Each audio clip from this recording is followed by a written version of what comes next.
to discredit Demon Kite, and I do not doubt that he can carry with whatever hero that he ends up with.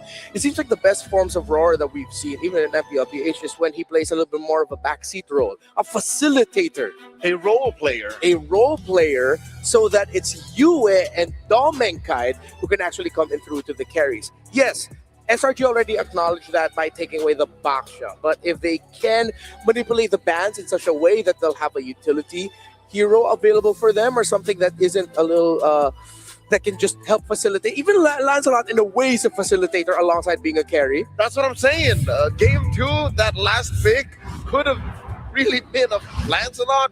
I would have even expected Hayabusa. Yeah. Like with the burst and the early damaging field control that Roar was rocking, an assassin that was a cleaner would have definitely worked. But now going in dangerous grass, yeah, I think they are once been twice shy from that Fanny. Oh, look at it. Rora on the blue side, Sora ban, Freya ban. And from SRG, they respond in kind, get rid of the Grok alongside with the Claude. I love how SRG after the Sora and Freya ban go, yeah, just get rid of the Claude. That's what they want to do. They just want to put it all on Doming and then just build around him.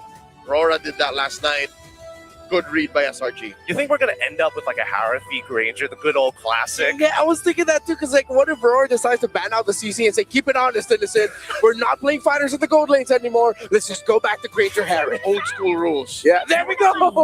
Yep. Now, the question is, SRG, are you comfortable with Yves, and are you more comfortable with Yue going onto Jushin? That's one hell of a trade-off. Yeah, because I feel like going on the idea that we posed for Aurora with Demon Kite being able to facilitate alongside Yue, then Juicin is not the pick that you'd want to give if you're SRG. And they do ban it out. This does leave open the Kalia. I think first the Kalia I like it. would be good. Don't need to rush the junglers here. You don't need to fight for the others. Or do they Just look take at the the Eve? Yeah. Or do they, Oh, say, they get to even say, go again. All right. But my only worry for this is... Wait, Stormy would rather pick up the Farsa over the Lunox, though, correct? Oh, that one depends. It really depends on Yeah, generally I would say Farsa, but this time around we're going to see Sakai's back on the Yi Shin with his 57% win rate, but they're also pairing it up with the Hilda in anticipation that maybe Rora is going to go for an assassin. I don't think they are, if I'm being completely honest. Baxa and Fred are open. Yep. Pick it now. I would honestly be okay with just picking up the Fred early on. It allows Demon Kite to facilitate, as we mentioned. If they can just... They already have the Eve. So just go Fredrin Cho or Fredrin... Oh no, they can save the Gatot or the Gatot Hylos or Cho for later. Baxa. Cho. You're just super aggressive. Like you just really want to stick it to them. Oh my goodness. Oh, it's their turn. They're going to go Leomord Cho. There. Yeah. Okay. With the Leomord, it's going to be easier to chase down this Yishin overall, but pre-level 4 is going to be annoying because you're expecting Yums to be in your face all the time. Now that you've got your mid lane kind of secured, and more importantly, being able to kind of fight for that priority instantaneously without much damage, then you can start putting the hurt into the Hilda if ever he tries for a second invade. Okay, down the line, I feel like SRG can slot in the Phoveus because Aurora might be leaning towards them picking up the Harith for themselves. It's all very divey, but if you look at the box and all the combos that they can dish out, very good. Oh, so SRG pick it up for themselves. Good block, and now they can ban out the Granger. And I think that they should. The Granger fits so well into what Rora wants to do. If you take out the Granger, what's left? Carry? I was like, carry, I'm not going to lie. That's it. So you ban both. Unless, and Aurora doesn't even have the room to go for fighters because if they're going to be Leomord and global fighters, yeah, very slow. I mean, it's not as meta as it used to be, but there could be an argument for Moskov, and I think it's an interesting way to play because this could potentially open up saying, hey, maybe Arlo gets passed through into the EXP lane, and now you have one more addition of CC to help out Edward. I was actually thinking that maybe SRG would want to ban the Esmeralda because they can still slot in an Esmeralda gold, but they read it. So yeah, I think I'm a little bit more on the Moskov boat now. That might end up becoming the pick for Aurora later on. It looks like it's the only one left. What else has Domenkite played? Looking at the gold, Freya's already been banned out. No more CC. Sora also gone in terms of the best ones. I don't think they're going to fighter. Yeah. Claude, Granger, Freya, Harith, carry. That's it. Yeah, and they're going to need basic attack. I don't want them to even consider something like a Lunox to go to deal with a Harris. You don't need to do that. Just play it safe, play it slow. You already have a Leomord, Cho, and Eve anyway to bridge you to the late game. I like this a lot from Coach Arcadia because now he's taking advantage for the fact that he gets the ban first in the second phase. So he proposes the question, Esme, instantly getting a response from Aurora saying, we have to get rid of the Uranus. Yeah. Now, what we're left with, no more sandbags in the side lanes. This is going to end up being Lapu Lapu. This is going to be potential Yuzong as well. Something a little bit more fight-oriented for both Edward alongside with Cram, and with the Lunox ban as well. Yep. Wow. Even the compromised pick he would rather not deal with. Yeah. So he's saying, hey, carry, take it or leave it. Carry, Granger, pick. Yeah, the Granger was left open. So carry Granger, take it or leave it. Yeah, they decided to play into it. Why are they letting the Granger through? Is this a telegraphed Yuzhong? I'm thinking, yeah, maybe, because what if... I mean, Hilda's already most likely going to the Rome. I mean, most Hildas in M7 did go into the Rome. The ban of the Low Yi. Really good stuff. Really good stuff. I thought maybe that might slip through the draft for SRG side, but now I think this is a little bit of a compromise, right? What are they going to do at this stage of the game? With Hilda on your side, and there's not a lot of like mid laners, of course, self-sustaining when you're facing off against Eve Cho, you're going to lose mid priority almost straight away. If Aurora really want to focus on their box team fighting theory and then just play it slow in terms of managing the lanes, they can pick up a glue depending on the matchup. If the XP lane is already shown here, so you'll have a glue and then you round it out with the Granger. I mean, theoretically, with the Eve, you're going up against a Harris. It makes sense, but that's only if you see the matchup. Because if you blind glue, it might be really tough. Zetian. Vision. There's so much vision. I mean, double the vision, double the fun, am I right? But yeah, they see everything. And it's not like SRG is denying Aurora. Aurora's making their picks here with full freedom. Yeah. They're just not investing in it as much as SRG. This is a really interesting draft, right? Because again, you would have imagined that they're looking for multiple win conditions. And right now, the two clear win conditions for SRG is going to be Yishin Shin alongside with the Harrow. The Jushin is interesting because they're passive, super useful at actually denying light entryways with a third hit of the G Kundo because it knocks him back, so he's not going to find the angle. They do get the Granger and they get the Lapu Lapu, so they get the instant impact right away, and Edward gets one of the iconic heroes for Filipino EXP laners. This is Aurora playing an old meta lineup featuring Leomord. Yeah. It's like if that was a Lancelot, you just said, hey, you mistyped Lancelot, and Leomord eventually became the pick. Or a Fredrin. Yeah. I like that buff guy. What, the horse guy? Oh, yeah. Leomord. Both of which fits. I think here, Glue? Probably. I mean, it feels weird if you go into the Yuzhong because now it's like, now we have a potential coin flip that we have to worry about. Alice, even more of a sandbag. It's still looking towards that team fight. Sexier Uranus. Oh, this is going to be a tough one for Aurora. I give it to them, though. The lineup does have the possibility of suddenly spiking up when Domikite gets the stacks on the Skypiercer. But this is the thing you always have to watch out with an Alice, though. It might get to the point where you just can't deal with it. Well, just a little bit of, anti-regeneration is going to go a long way, but I think right now SRG, their composition requires a lot of economy, which is why I'm leaning more towards Aurora. Leo? Damage profile. I like Aurora's more. Yep. This is not optimistic. This is actually just brass tacks talking. So let's see if Aurora can actually push this to 2-1 for them. Or will SRG be the first one to go to match a point? Welcome to game number 3. The series has been great so far. SRG has delivered bangers, so has Aurora, and I'm sure that we're going to have fun. Nice, Miracle, let's go. Welcome to We are Mobile going, Legends. and I'll tell you what, this is dangerous grass. This is a dangerous lineup, man. I would say from SRG. I like what they did. They got the Hilda. They've got a couple of grounds covered. Whoa! That's what I'm. Oh my That's what I'm saying. god! It's dangerous. Yeah, it is. It definitely is dangerous. You walk in, and you never know. There's a sneaky Hilda in the bush, but the fact that they also got the regen, it's Yue will go down to Stormy. You have to respect the 100% win rate. Since Yue's regen was popped, he should have recalled, dude. Dude, that's dangerous range too. That was what I was gonna get. I mean, look at. Oh my goodness. Dude, like, don't stay. Please, go home. Okay. Yes, Light. There, that range from Zetian is Oh. pretty crazy. Oh. This is what we all experience now, especially on the buff. That technically, what do you do? Like, how do you lane?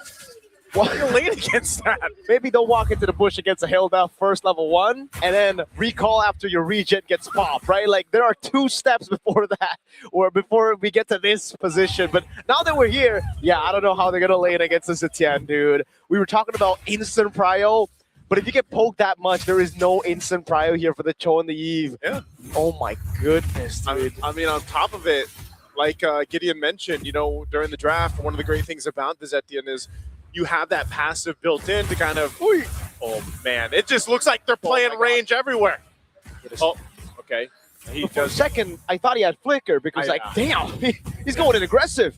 That's why I was saying this lineup is dangerous in itself, because SRG is able to go ahead and capitalize on a lot of that. And not to mention the amount of vision that this lineup gives them too. So what this means for Aurora Gaming Philippines is that they have to choose their windows of opportunity very crucially. They got to be on point with it. They've got to be able to make it work. But because this early game pressure was already put onto them, they're not going to be able to contest this first turtle, as it's already secured up by SRG. And here comes the pressure in the jungle. Edward? So away the purple buff light goes in for Jikudo, but Stormy's able to flick around and he gets the kill too. Now throwing a ruin onto nothing but they won already. But there right now, Cram, though. He's going to wait for the Gleam to come up. You know, but that's the thing. That's what I was saying. Light goes in. He doesn't have a level 4 yet. Didn't burn the flicker either, but he just got destroyed as soon as he went forward. So, you know, one of those things that Aurora Gaming Philippines, I don't know, is he going to go for Domikite? Yup, he wants to go for it. Oh my god, Secret Vision as well! A Flickerada's light goes in with Jikudo, but there's no way the Dragon now needs to be caught in the Zaman Force. They become the steam. Yum's able to flicker out of safety, but Innocent's now going to be caught all alone. Pops in a Purify, and now gets shredded back. Oh, Innocent. What? Not going to be able to get away. He almost did. Light will take that kill secured for Aurora Gaming Philippines. So at least able to find something on the map here. They've been struggling. Oh, there it is. Jikudo flicker. That's Light giving the kill over to Domenkai. And finally, he has some space to breathe, dude. He's already 2 levels down on Innocent. Yeah. Oh. Oh. Is Domikite going to be able to get away? Okay. Very close. Oh Hold my on. god! They don't want to stop! Skies shoots Domenkai down with the arrow. Domikite's just let me play, guys. I'm trying to get out of here. He had so much attention towards his lane, but that's exactly what you need to do if you're SRG. Put the pressure on Domikite or elsewhere, because you have so many opportunities to be able to do that. You've got so much vision to play into. So now with this bit of a lead they built up, Turtle's going to be up at about 15, and they'll be in a good position for that. And, you know, Aurora Gaming Philippines has to kind of go back to the drawing board with this lineup and just kind of slow down. Part of this lineup is allowing that scalability to happen because they're losing the range battle. A lot of this is because, you know, you have to rely on the Cho. Now that you're around level 4, you have a little bit of protection, of course, with UA's RWM, but they want to go and contest this turtle. Look at the poke. Before the fight even starts, Light is already down to a quarter of health as Cram holds on to the turtle. Now Phantom Steed coming down for Demonkite, but it's going to be Cram zoning him away with the help of Yums. Bravest fighter from Edward. Doesn't get it down. Fury the Phoenix, though. Yums throwing a ruin on Demonkite! Oh, that was a great take. Domikite and UA are here to set up. Yums might be able to actually get away. Still, Light goes under the safety of the turret, but second turtle goes in the hands of SRG. Oh no, this is tough. I don't think they're just forcing them to take the long route, man. Yeah, Yums wants to stop the recall again, and he does! Light has to move. That was a feint from Yums. He didn't even know. It's a dangerous Hilda, man. I'm telling you. Like, It's the most annoying Hilda I've ever seen. it's the way it's meant to be played. Yums is doing great work here, being a threat, especially on those, you know, those spaces around the jungle where Demonkite is trying to go ahead and try to get some vision or contest these objectives, but Yums providing so much information to SRG's lineup just kind of gives them an easy time to take objectives, and honestly, that's probably how the next Turtle's going to go as well. Aurora Gaming Philippines, in the meantime, have to go ahead and play into pick off potential. The problem with that is, like I said, who are you going to pick off? Well, most of the time, you're going to have to try to make a play either in the gold lane, because trying to find out either Yums or Stormy and get through that passive is hard enough. So that's why Light has to just kind of protect Domikite and pick off Innocent if you can, but then you also have a Purify there. So that's the rapid boots for Domenkite. And he actually went Hunter Strike. So no Sky Piercer yet, and it makes sense. Demon, oh my lord, that is a tilter. Phantom Steed used after, what, 2 shots on a Mountain Shocker. Innocent in the bottom lane winning hard in this matchup as well. This ain't looking good for the Northern Lights. Yeah, this is what I'm saying, man. It's losing on all fronts right now if you're Aurora Gaming Philippines. And, you know, you can kind of see it in the way that they're moving around the map, some of the decisions that they're making. And SRG knows to continue to put the pressure where they can. Demonkite isn't falling too far behind in terms of levels or anything, but it's more so of, you know, what can this lineup actually do at this portion of the game, and it's just not too much yet. So it's kind of more of a survival strategy for Aurora right now. This last turtle of the game's coming up.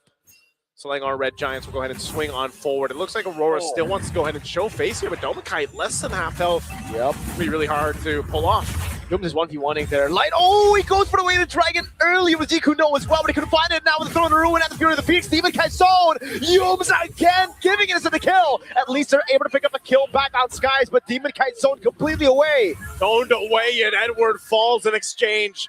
That turtle's going to be there to take Demonkite and Light trying to get away, but Cram and Yums are there, and Demonkite falls for the second time in the game as a third turtle is secured for SRG. The Red Giants are just stomping through Aurora Gaming Philippines. Skies died there, and still, they weren't able to win it out. Innocent.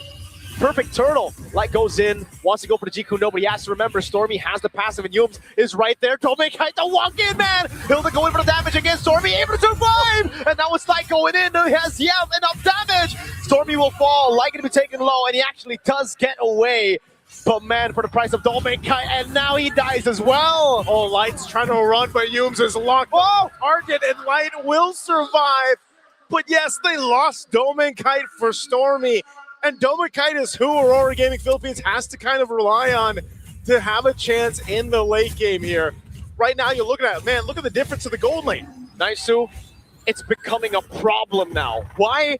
Because look at Domenkite. You know Sky Piercer. He's like, yeah, nah, that ain't working. I need more damage right now because if I don't farm, I won't even have enough bullets to get those executions. Yeah. I don't know if we're going to see a Sky Piercer at all. If we do, maybe. Probably, yeah. Second to last item or last item, somehow Aurora Philippines gets control of this game. But right now, from the start, it has been no control at all. They just kind of, they're on the roller coaster of SRG, and they've just buckled in, basically. Like, it's really difficult to make this composition work because of just what is provided with the range, the vision, and everything else, like we mentioned for SRG. So, for Aurora, they're almost in this moment where it's like, all right, Domenkite will protect you with everything we have, you know, and hopefully that Granger will scale up. Same thing with Eve. I mean, Eve can also scale up pretty well. We've seen some great Eve RWMs change the tide of these games or team fights, but so far there's been no chance around objectives, and this Lord's coming up at 10.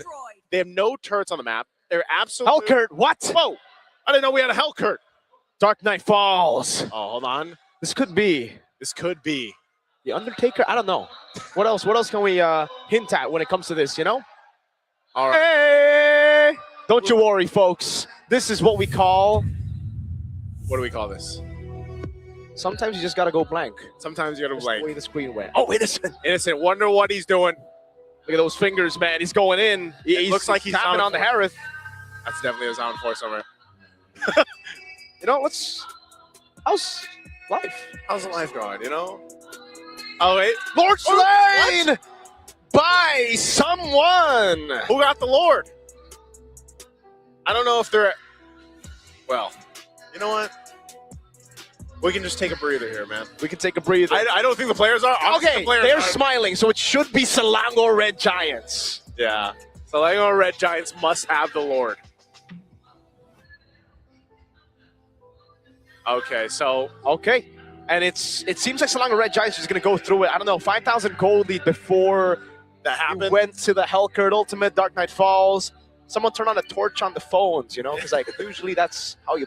Come on, we can make something happen here. Right now, I mean, they're still in the game, so... Light's looking at it. Yeah. Based on this, it looks like Aurora's on the defense. Like, they're going to have to defend here. If that really was that Lord secured, Mirko, I mean, this is tough to really see what's going on. But Yep. Trying to find out what's going on right now. okay, yeah, we see the items, gold, but that's about it, man. The Lord went to SRG. It looks like.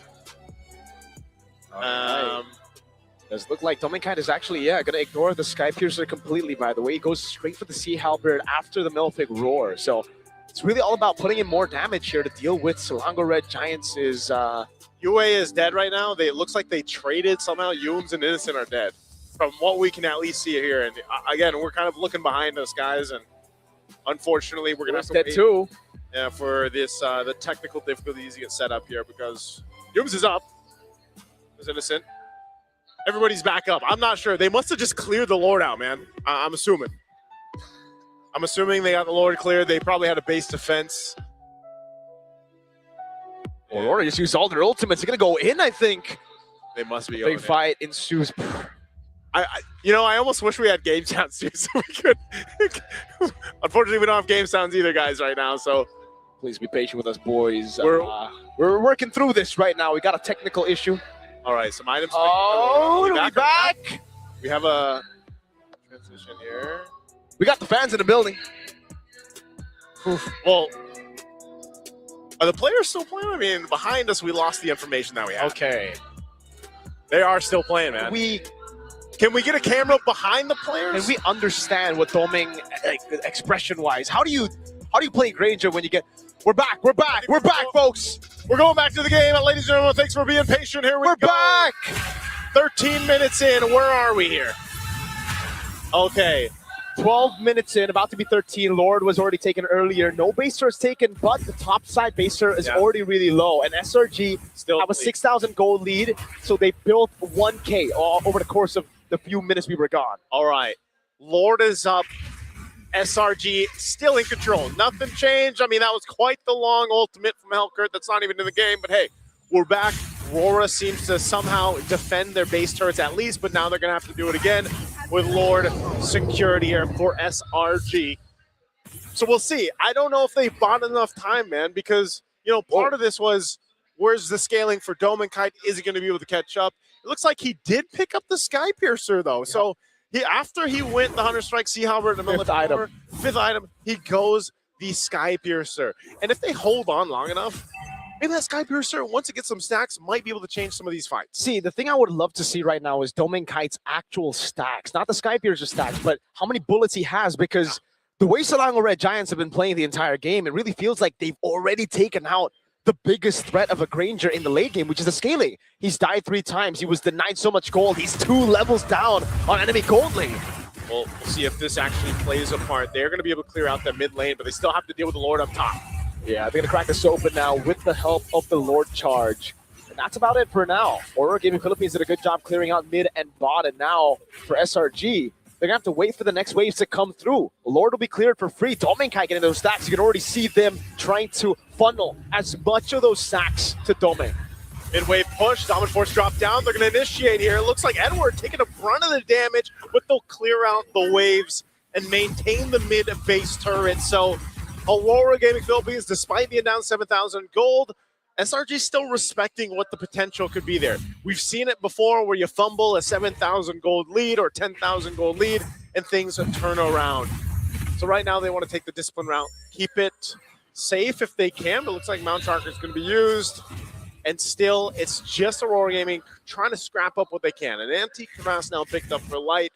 Maybe going to make his, maybe it'll allow him to stay alive a little bit longer once he's trying to get those kicks off. But also there's a whole lot of now magic damage and penetration that SRG is able to utilize because of the fact that you have the Divine Glaives to worry about and even that Holy Crystal Divine Glaive over here for the rest of the lineup. Now a little bit more defensiveness for SRG as well. Let's take a look at the items here. Okay, so Innocent's already fully built up as well, and somehow, again, Dominkite, it's through those waves and the lures that they were given that they are able to actually climb back up, because I think it was a bigger lead earlier for Innocent, probably because he also died. So he's building towards that last item, and I don't know if that's Blood Wings. I assume it is Bloodwing. Blood Wings. Yeah, maybe potentially Blood Wings. Not sure what else he would want to go here on the Harith. But nonetheless, you got quite a bit of scaling. I mean, even looking at Cram, he's got a Guardian Helm plus the Ice Queen wand to go ahead and help slow down the members of Aurora Gaming Philippines once he jumps on in. He's tanky enough to just soak up a lot of damage. So this Alice might be a problem. That's why Light's job right now is pretty difficult. You know, he's got to be able to go ahead and find a way, not just to find a way, but also provide the information that's needed here, because we're seeing how difficult it is for Demon Kite as well to make use of this Leoborn, who's been such a strong hero pick throughout the M7 World Championship right now, but it looks like they want to go ahead, potentially contest this if they can find the angle they're looking for. Light swinging on around. Whoa. It's going to be a reset on the Lord, though. Yeah, look at Yums. Aurora trying to get control over the Lord. They're actually going to be able to take the aggro, but Yums gets a really good flank here in the behind. That's the Mountain Shock coming down, and Yums has a position on Domenkite. Fear the Phoenix coming down, and it's the Skies Mountain Shocker! Domenkite is gone in an instant, and now Aurora's on the run.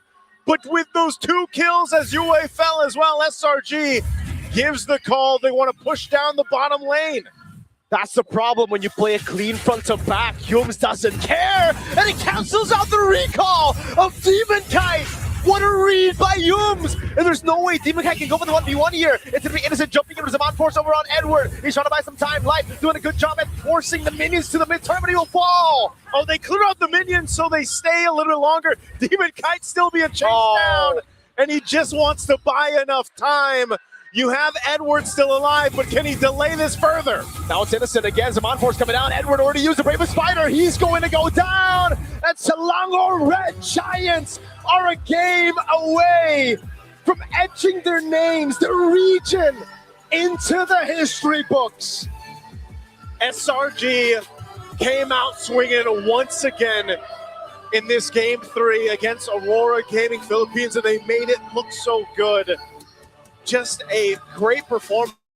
Again, synergy as well on display here from SRG. And you can see the faces here of Aurora. They have a lot to consider with this one. From start to finish, just was not the way that they wanted to make things happen. And you got to say, man, this was a composition, a draft. Great things there, especially from Coach Arcadia to make this draft work. The range aspect of this and that dangerousness, as I like to call it, on dangerous grass, was so good here on display from minute 30 seconds into the game. And we look at the highlights through this. I mean, they just had full control and took what they wanted. It's so beautiful because Yum started that off with the Power of Wilderness, and then they chained it together so well with the Fury of the Phoenix, and then Skies Mountain Shocker, the nail in the coffin for Domenkite and for Aurora in Game 3. Such a great performance here once again from SRG. We're going to go ahead and throw it over to the panel to break down this game because there was a whole lot here that happened, and especially what we didn't see and what we did see. Let's throw it to the panel. Again, what we did see is that SRG had all the vision in the world to work with. The Yi Sun-Shin, the Zetian, and of course Yums being relentless with reading the rotations of Aurora. There's a cruel irony to it. It was a Zetian picked up by Aurora Turquía that helped deliver a major win for them in the beginning of their series against SRG. Now it's Stormy on a Zetian delivering a crucial victory for SRG. They now go to match point with a Zetian. That's what I was saying earlier before this match even began. All the learnings that SRG needed, they took from last night. The hard-fought 5-game series against Aurora Turquía taught them a few things, and I was smelling it. There was something else besides the overabundant amount of vision. The reasoning as to why they were willing to give Aurora the Granger and the carry was because they were planning for this all along. We're in dangerous grass. The Hilda is naturally going to be jumping into your face. Yep. They have the Zetian. They can set up these long-fought initiations from the Alice. And not to mention the Harrods. They were going to rotate towards the Harrods lane very early on. I don't know, but I think I speak for a majority of Aurora fans out there. I call espionage. I think that something is wrong here because, again, the vision is good, and I agree that the Dangerous Grass has not been Aurora's favorite map because there's too many times where a single, well, most of us would say, hey, that's a miscommunication. They literally couldn't see some people, and that's very frustrating to deal with, especially when you have a quote-unquote global vision composition on the opposite end. I feel like the Eve is just not working out for Aurora, mainly because SRG are willing to play into it. They really don't mind. The two games that we've seen Aurora play that Eve, SRG knew what to do, especially with the initial trade. Everything began, I feel like, because of the initial trade in the center when we started seeing the Cho and the Eve just struggle to handle the lane against the Zetian. The little missed time of Light deciding to go elsewhere, of course, can't blame him for that, but Yumes waiting in the bush, jumping onto Yue, bringing that Eve down low, and then meaning that Stormy just dictates the tempo of the mid-trade. That's the thing. I really believe that, especially at this level, there's a lot of feints. There's a lot of expectations when you start walking into your lane. Consider this. Consider that there's already Hilda on the opposite side. What's more likely to happen? That you would spot Hilda out in the river checking either maybe the orange, maybe the purple buff, or is he going to show up in the lane? That's the 50-50 risk that he takes when he walks up into these bushes.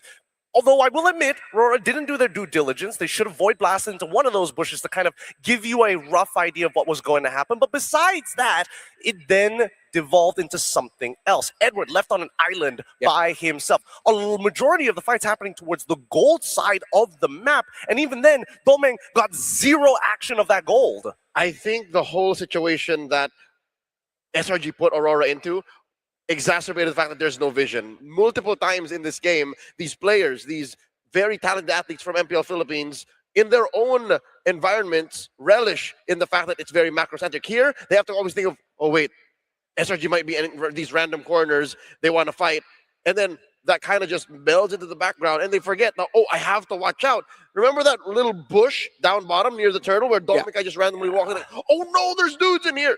That happened like twice.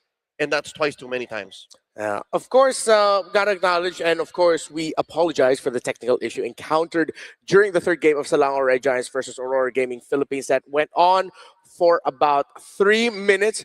Rest assured, the tournament integrity was maintained and the game was played fairly. As you could hear with our calls earlier on, the game continued. The players were still playing, and what happened from our vision did not affect what happened in game. Thank you, each and every one of you, for sticking with us. We appreciate your patience. Again, we humbly apologize for that. We can now continue talking a little bit more about what happened in this game with what we did get to see.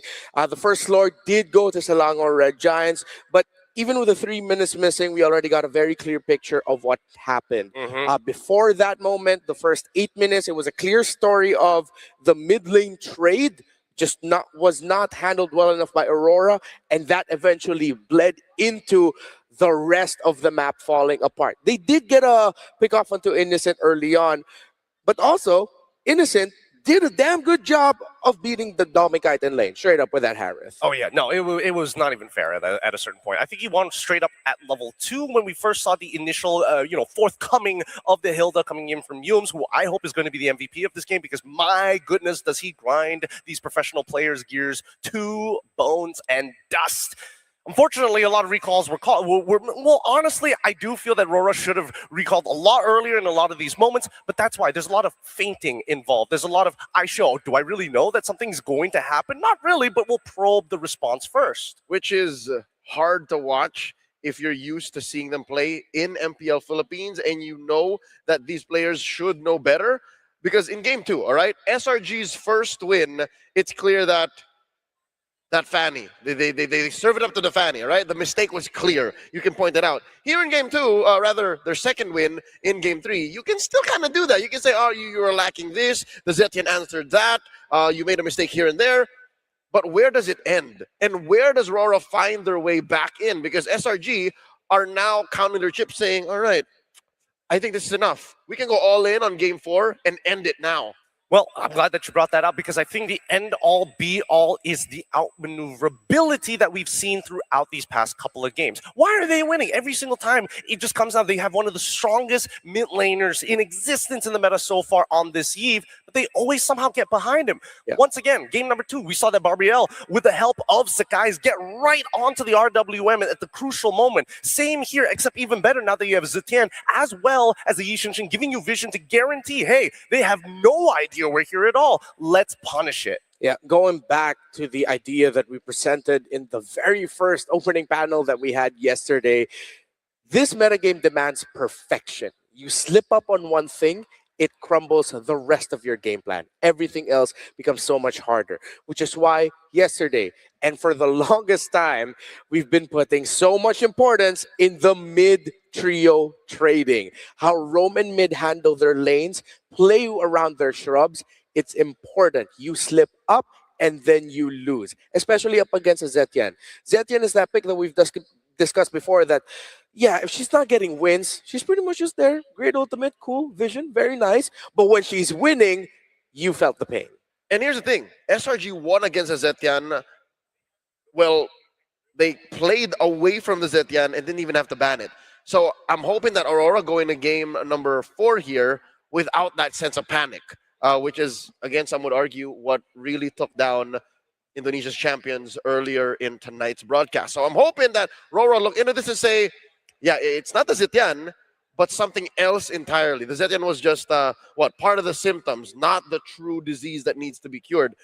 In my opinion, what needs to be cured here, and the real thing that's ailing Aurora, is the fact that they're not dancing to the tune that SRG is putting down. They're disrespecting, again, this mid-trio trade, the economy of the jungle, if you will. They're not thinking, oh, this is the kind of threats I'm going to be facing. I need to be prepared for it.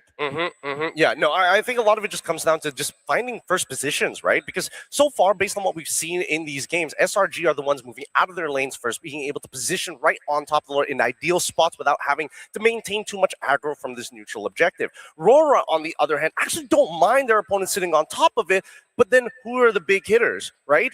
Lapu Lapu wasn't in a majority of these fights, and by the time it actually happened, that's when SRG can make a very cool, calm, collected decision of, we back away, we take a pick, we come back in the fight once more. Ooh, I want to play a little game here. Just thought about. Gideon, can you hold this? I got Mirko, could you pass us? Could you pass us that hammer there? Okay, nice who heard me and said, nice. So could you pass me that hammer real quick? Just throw it. Just throw it. Hammer Okay, me. I'll catch it. I'll catch it. Oh god, that's terrifying. Okay, it's scarier with Naisu. Okay, first, real quick. This might be a little bit spicy, but should we just go back to the Lunox? If you agree, slam it down. You want the Lunox back? I think the Lunox is the safest way to go because it has a safe landing phase, it's got great scaling, it does everything that you want while still having playmaking capabilities that isn't instantly punishable. Oh, okay. I don't think it's all in on the Lunox. That's why I did not immediately go. I think there are other solutions. All right. Actually, I just got word that we still do have footage of the 3 minutes that we missed out on. So we're going to go back to that. Are we going to end up casting the missing 3 minutes? Maybe. Really? We'll see. Let's just break it down first, all right? We don't know what to expect here. So Ooh. this was the missing 3 minutes, right? And we're going to follow Yumes because, again, once again, I'm pretty sure he's going to be the MVP by the end of this, but mainly the way that he opens up the map. And we look at the mini-map as well, we have a very good idea because what the heck? Where is Light in all of this? He's doing the old light signature flank. Again, that's one of the few ways you can win an unwinnable match is if you find an unfair pickoff, but Yumes wasn't having any of it. Of course, just to remind everyone who may have just hopped onto the stream now, this is the 3 minutes that we were not able to witness. Again, it did not affect tournament integrity and the play of the players, just us who saw it. So now we get to see that missing 3 minutes and this Lord fight that did go to SRG. So with what I'm seeing here, Innocent and Sakai's were unbothered. All of the zoning provided by the Alice just gave so much value for them. Edward got close though. I mean, he's kind of close, but look at the back. Like, Hilda is getting absolutely beat down while this is all going, while this is all happening, right? Even Light gets back into the middle of the fight despite getting chunked out by Yumes early on in the matchup. So I think this is where we saw that Lord take, and then almost immediately after, there should be a 2-for-1 trade at some point. There it was. Well, we saw it. It was Yumes for those two. It should be Yue for Harith and Hilda. That's another one then. Yeah. Look, we're about to get to that point, but for now it's all SRG. So this is what the first minute elapsed. Okay. As we're watching this footage, I think I don't know if they'll be able to pick up the hammer squeaks behind the scenes, but I want to ask another question. If that initial trade in the mid lane, if that went well, We're talking early game, right? the early game, would this have been an early game Aurora win? Oh, I had to think about that for a second. I was gonna say absolutely yes, but I think the mid game would have been a lot easier to manage if Yue didn't miss out on his level 4 that early on, and worse yet, for that first to second turtle. No, I'm not even going to say, oh, it's because I think, no. Regardless, I think SRG would have found a way to get into this end game scenario, get their winning image, and still call the shots. We would end up at this 10, 11 minute mark moment, Yeah. but maybe at 12, 13, if still you change the early game outcome. Dude, look at the sweeping motion here, right? Because again, all of these fights have been like predetermined, and then yes, it's really sick. And this is finally that 2-for-1 trade that we were looking for at the very end, there when they were pushing towards the base. But at the same time, right before this fight, Yums has already kind of scoured the entire bottom side before they even use any of the global ults. That was a great formation with how they entered. It was sort of like a pincer as well. They were coming in from all directions. Okay, another spicy question. Sora, Freya, and CC, we were happy about those bans. But considering this is dangerous grass and knowing the tendencies of SRG, should Aurora Gaming PH have banned the Hilda instead? Oh, I want to say yes so bad. You are putting me on the edge with these hard questions. I don't think so. I don't think so. Okay. Yeah, I think there was a way to play around it. And again, by maybe investing in some modicum of vision, that would have been possible. I don't know if the answer is, putting the usage into the hands of Demon Kite, but yeah, no. It really was a matter of both. It's what you got and how you used it. Yeah. Well, of course, again, I'm still seeing a few questions in the comment sections. Yes, this is a replay of the 3 minutes we were not able to see earlier. So this is just to make sure that everyone is a little bit clearer in the story of what happened behind during the game that we couldn't see. Pixar didn't happen. Yep. Yeah. That didn't happen, but also look at the conditioning here, right? Every single interaction and fight has either happened in one of two important places. Either it's by the river, just by entrances of SRG's river or Aurora's river. If not, right here at the base of this chokehold that we see Domenkite standing in front of, right? Every time they're caught in that chokehold, it is a losing fight for Aurora. And here's the thing, Aurora can never choose where the fight happens. Sure, Light can find these weird angles, but usually he's outnumbered. Because again, the vision diff. Yeah. So, not just that it's dangerous grass or it's Hilda, it's because our SRG just know more. SRG can just plan better. And one huge proprietor of that overabundance of vision and intel is none other than Stormy on that Zetian. Yeah, I think it's unanimous here with how he handled the early game, and even the Fury of the Phoenix came in as set up after all of the vision provided by Yums. Great timing by Stormy, well-deserved MVP. Well-deserved MVP, and I think this is one of the few times when you look at a Zetian, you're thinking like, how exactly does she get ahead in this game? What is the conversion? Because she doesn't scale that well, it's about opening up the map because her range is ridiculous and she can cover literally entire bushes with her first ability. I think she's proving to everyone why she deserves a little bit more respect. In addition to Zushin, Zetian is another, I'd say, mechanically unique hero that provides utility in a different way. Again, just to double down, she doesn't deal enough damage, yes, but she provides vision. She provides wanton CC that no other hero can do with just the press of a button. Let's not forget that she also has Magic Shred. Anybody who has MR gets loosened just a little bit, allowing things like Alice and Harith to really hit hard. Not to mention self-peel. Again, maybe that's why Leomord or by Demon Kai could not catch a breaks because you could finally find the source of all your headaches, the bane of your existence. You're like, Oh, what is this? We also have to credit Storm. Sue Storm. We have to credit SRG for not giving Aurora a lot of openings. So now let's see what opening Aurora will get to fight in this draft, the crucial draft, as SRG are 1 game win away from sending Malaysia to their first ever M Series Grand Finals. We go into Flying Cloud, and I'm sure that's going to change the picture of the draft. And this might end up becoming longer games as teams in the M7 World Championship want to play a little bit more cautiously and a little bit more aware with the risks of being overly aggressive with Flying Clouds active. Aurora still in the blue side, still the same bans. Feels like Aurora's just happy that it's like not dangerous grass anymore. There's just a couple of things that you don't have to worry about, but they still need to get rid of this Hilda, because let me tell you, that Yuums was really frustrating, right? Every little mistake you make, Yuums, it amplifies it unnecessarily from Aurora's POV, but that allows SRG to have more time to rotate, more time to steal away caps from Demon Kite. So then now, is it worth it to go for the ultimate risk? If you say that Yuums is one of the more annoying pieces of the SRG lineup to deal with, do you just take his Cho away?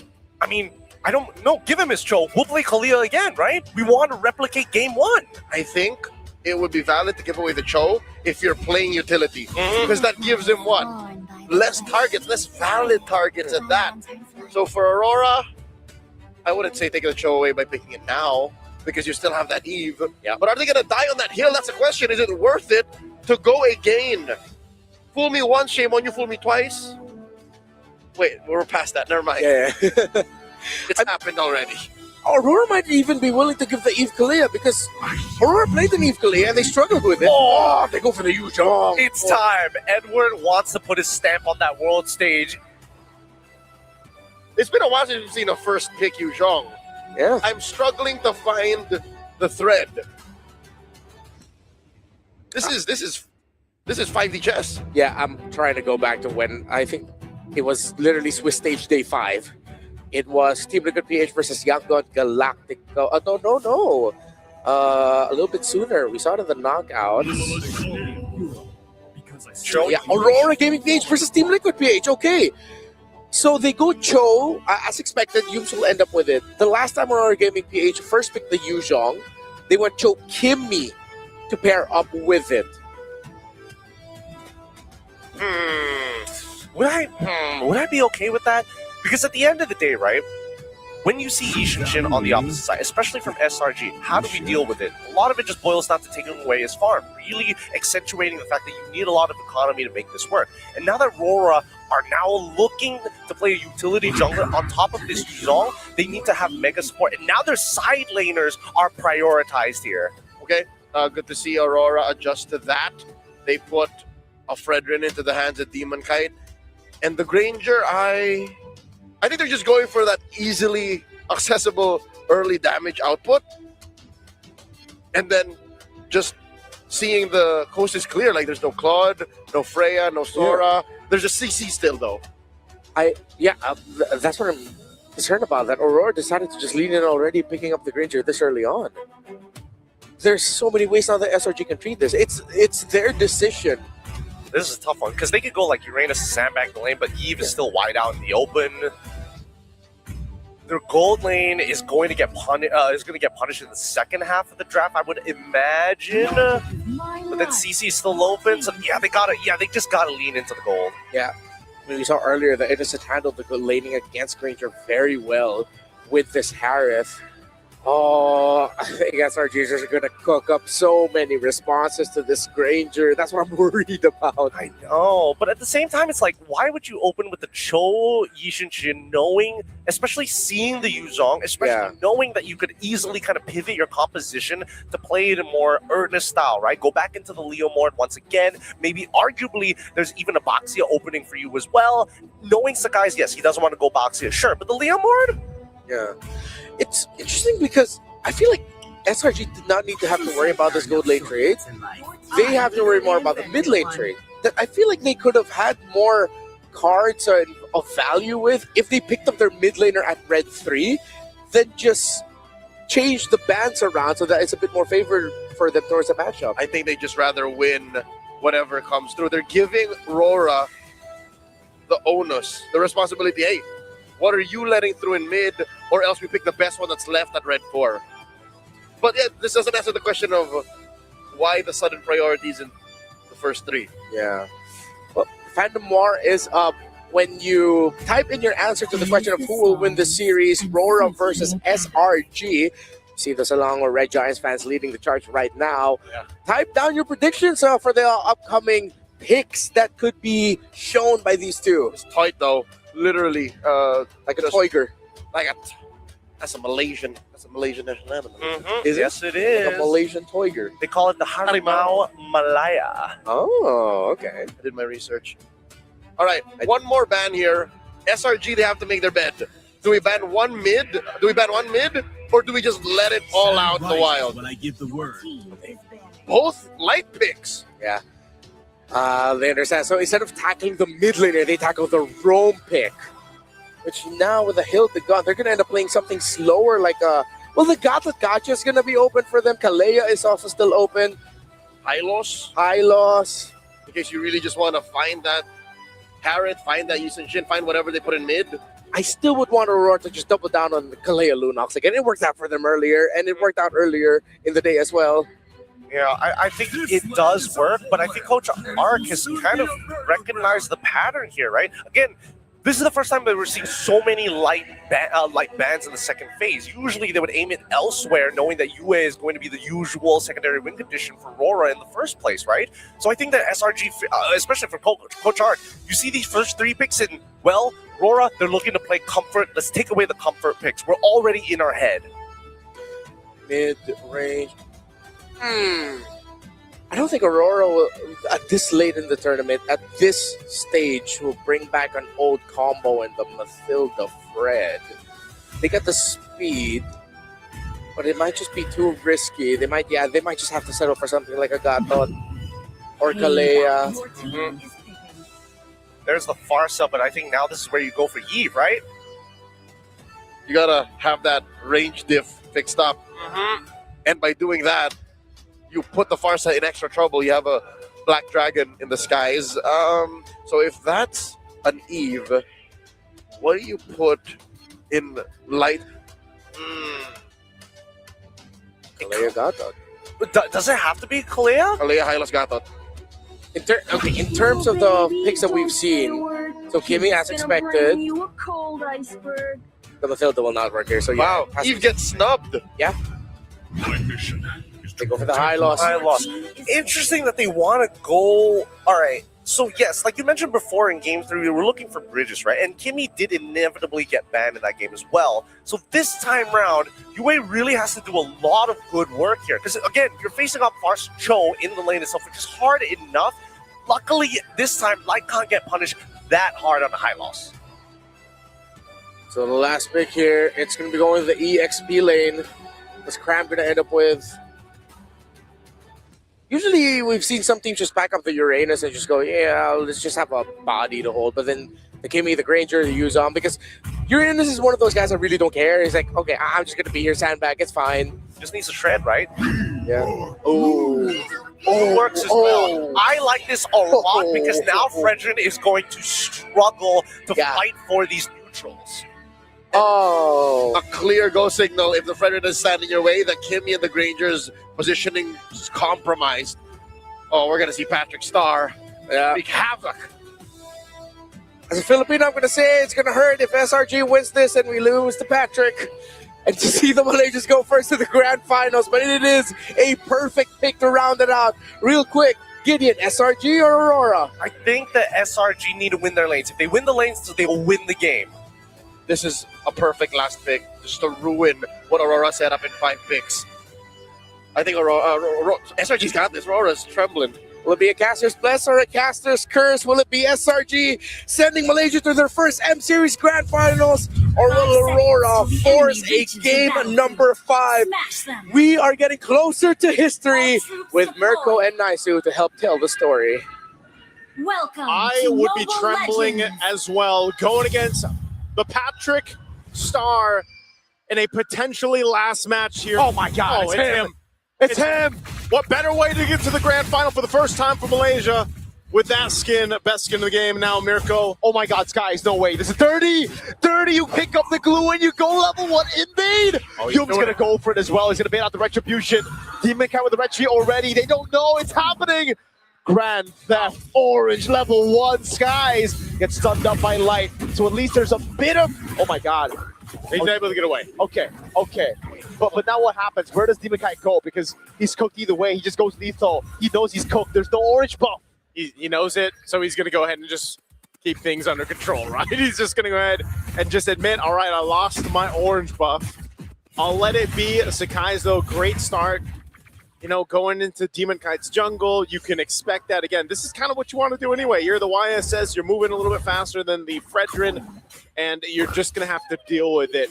So Aurora Gaming, with this kind of lineup, as we look at the emblems here, this is something similar to what we've seen in the past, right? This combination with the Fredrin and the Kimmy specifically works really great. The traction pulse plus the amount of crowd control this lineup has. Also, mind you, the Yuzhong first pick, the priority here for Edward could change these early skirmishes that might even break out before the first turtle. As you can see, just how much focus right now is allowing Demon Kite to get his side of the jungle after losing that orange buff. Yeah, but Skies, this is a 3 buff start. He might be level 5 by the time the turtle spawns here. He hasn't even taken the green camps up top. Yeah, he's taking it slow. Doesn't look like they're in any rush. Domeng, wow, for 1v1 over on Innocent, but this could be the gank up top with the Mountain Shocker as well. Domeng, did he make the wrong call? It's a free kill on Skies. Almost a trade, but Innocent stands tall. Okay, he stands tall. The fight for the turtle, they're going to go for it anyway. What? Whoa! Edward is slain by Stormy. Yes, they'll get the turtle for Aurora Gaming, but you lost 2 in the exchange. Make it 3 if the purple buff counts as well. Skies with retry, and he gets it despite it being a bit short. What just happened? I mean, the aggression from Domeng Kite, maybe he just wanted to go for the solo kill, but then, you know, with a flicker down, by the way, he then gets caught in the lane. They make a play up top. I'm surprised at how fast Edward even went down, but that's the damage like this from Stormy. Uh-oh, the pullback into feathered airstrike range. Edward 0-0. Dude, Stormy is locked in. He got his Farsa. The Prodigy right now on this pick is just making it happen. 2-0 right now early on. You're scaling already in good control of the early game. SRG has everything happening across the map. Think about it. It started in the jungle with Sakai's taking the buff, continuously putting pressure on Demon Kite. You're winning the lane up top. Oh You're winning my bottom. God. Here we go again. Oh, Edward. Great read on the Fierce Dive, but again, it's going to be the all-in onto him. 0-3 is it, Edward? Will fall again. The turret juggle is perfect from Selangor Red Giants, and they've taken the dragon out of the equation. The Dragon, Agent Zero, Mr. Consistent, throw all the names out there. SRG is handling him. Innocent might be next. Traction pulse, now to Purify out. Glorious Pathway coming down as Innocent pops into Mon Force, but he's going to be stunned up, and that's going to be the JTC for Domeng to at least get a kill back. But look at the turret down below. SRG took it. They had to get something, man. Aurora Gaming Philippines cannot let this continue to happen on all fronts of the map. And so at least they make a play there. They have to go ahead and kind of slow this down. The Giants literally are already coming into this game, trampling around, taking what they want, and they continue to do so. Edward's going to have to play catch-up. Whoa. Oh, man, he's got a bob. Oh my goodness. Look at that Stormy. All right, Flickers in. What a risk taker. He's risk-taking because he's ahead like the way he is, man. Fight for the turtle. Crab's gonna go in. That's the way the Dragon is zoning him away, and the mount down as well from Patrick, aka Crab. It's an all-in over on Demon Kite. Big bomb on Yums. Domeng able to get the shot down. Traction pulls. Crab pulls back in, and he's gonna go down to Yue. Oh, Edward. All right, he pops the Black Dragon for him, but I don't think there's going to be any follow-through, just checking things out. They want to go ahead and get this extra gold off this top turret. So with that, that's a great swing back in favor of Aurora Gaming Philippines, but it's not in there entirely just yet. But that will be some crucial gold and pickups that they needed to go into the right hands here. Gold's back to level on the board. Domeng Kite with the gold crab here. Certainly it will be, whoa, 1,000 gold lead for Domeng Kite in the gold lane. Dude, he knows that he's going to be a big part of turning this around. Look at that early first item. Chastised Pauldron picked up now for Demon Kite. Starlium Scythe over here for Innocent. Whoa. And this, oh no, Yums. Jikudo with the way to Dragon now. Over on Doming for the air check coming down. The lethal ignition is taken and Yums takes him out. That 1,000 gold lead was too much. SRG said no. No, not today. Yums, I gotta say, man, his play-making ability throughout this series have been so good. Edward, okay, he's gonna get away. But look at this, tier 2 turret. Oh my god. Nearly gonna be knocked down. Actually will fall here, and Rora will lose more crucial real estate on the map right now. This kind of lineup too needs some time to cook, but SRG's not giving them that many opportunities. Oh, Glorious Pathway just to force Stormy out of here, man. Stormy, like I said, I don't know what he had for breakfast today, but he is locked in throughout the series. And even though he's 2-0, I mean, think about how much damage he's doing. I'm not sure if we're going to get to see the damage meter just yet, but he's definitely at the top. Feathered Airstrikes are hurting. There is a Sky Piercer now locked in for Domenkite. Much earlier this time in this game than the last one. So we'll see if he's able to build up the stacks that he needs here. It really is going to be all on Doming and UA. Because Demonkite with the Chastised Powder, you know exactly what's going to happen here. They're all just going to be peeling for the backliners. The thing is, though, SRG can attack from so many different angles, and your front line is going to be brought to SRG's burst or away from the backliners of Rora. Yums in the front, Demonkite with a two-man taunt now onto Cram and Yums, but it's Cram popping into pass, now goes in for the slam. Over on Demonkite, puts the stacks on him. Remember, he can go for the mount down on him. So that's a big problem. Black Dragon form already used. Turtle gonna be very, very low, but Cram pops into pass again. Sky's gonna be zoned away by the Black Dragon form as Yums rotates over. Appraiser's Wrath with Retribution secures the Turtle. But it seems SRG don't even want to fight. That's quite interesting that they didn't want to. I guess they just didn't have the favored position that they wanted, because they definitely could have started the fight, but they end up giving over that Turtle, essentially allowing Aurora Gaming Philippines to buy a little more time. The purple buff is up. Yums is there, providing that information, but you'll actually be able to secure this one. Demonkite getting a little bit more tanky. Now, Glorious Pathway dropped down. They're going to chase down Stormy. No flicker earlier. The peel coming through, but Stormy's going to be cut down by Hue. And now it's Cram looking for the play onto Light. Not going to happen. Innocent in the bottom lane. Okay. Right now, Aurora Gaming Philippines is choosing these little ones across the map, giving Demonkite some confidence to go ahead and start invading this side of the jungle if he can, forcing Sakai's back. It looks like they go for it. Yums in trouble. Can't get away. It's too much. Crowd control. And there you go. A kill going to Domenkite. Big stack. It's just 10, but it's a build right now for Aurora. It's a slow build for them. If they can constantly get these small wins, it will build up. That 10 stacks will help them execute even more. And the gold lead now is back to 1,000 between the gold laners, despite the fact that Innocent was sent down below to soak in as much farm as possible. Yeah. Oh, man. You can see this too. It just, the way that things started for SRG is not the case anymore. Aurora Gaming Philippines really itemized for that. They now have got a couple of defensive magic items as well. Aegis over here for Edward. He's dealt with the brunt of the early game struggles, so he's going to be able to survive some of that damage from Stormy, and then also you have the Radiant Armor now for Demonkite too. So, and a Malefic Roar over for Domenkite. So that's why his damage is starting to be felt by those front lines, especially when Yums tries to set things up for Cram, for example. So it's a good adjustment for Aurora Gaming. They still have a lot to cover. Wow, look at the, this is what I'm talking about, man. But after that Malefic Roar was picked up, even Cram has to be a little careful in how he approaches this. Yeah, okay, so Cram only has the Cursed Helmet and the Brute Force Breastplate. So now we understand why it's doing so much damage. There's literally only a Brute Force Breastplate with, again, minimal physical defense versus the Malefic Roar of the Granger. Domenkite in this position. Divine Blade picked up, though, for Stormy. Okay, Lord's up here, half health right now. Cram making his way as well. SRG and full force, traction pulse. Only onto Cram, slam, pass, and for the airstrike coming down to the UA right there, but he's able to escape. Now as the sun comes in and Doming is able to get the shot now. Petrifying the Pierce time now. Sky's going to be able to get the peel from Yum. He's able to go for the traces now as Innocent jumps around with his Amon Force on Light. Oh, Light's going to be in trouble. He's trying to get away with the rest of the team. They're so low here with Cram leading the charge. Does Yum go forward? No. They traded out again. As Stormy went down, Lord secured though by Aurora Gaming Philippines, and another stack to Domenkite.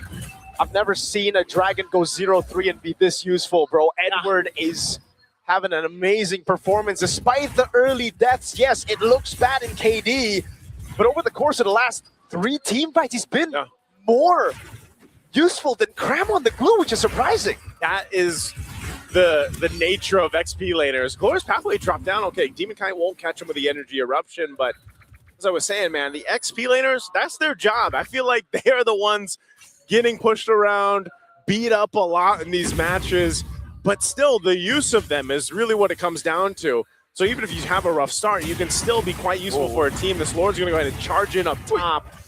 A good check with that Feathered Airstrike. So that turret actually might not go down unless that... Okay, that Lord doesn't get that last swing in. So not too much off the Lord. But what it does do, essentially, is allow Aurora Gaming this window.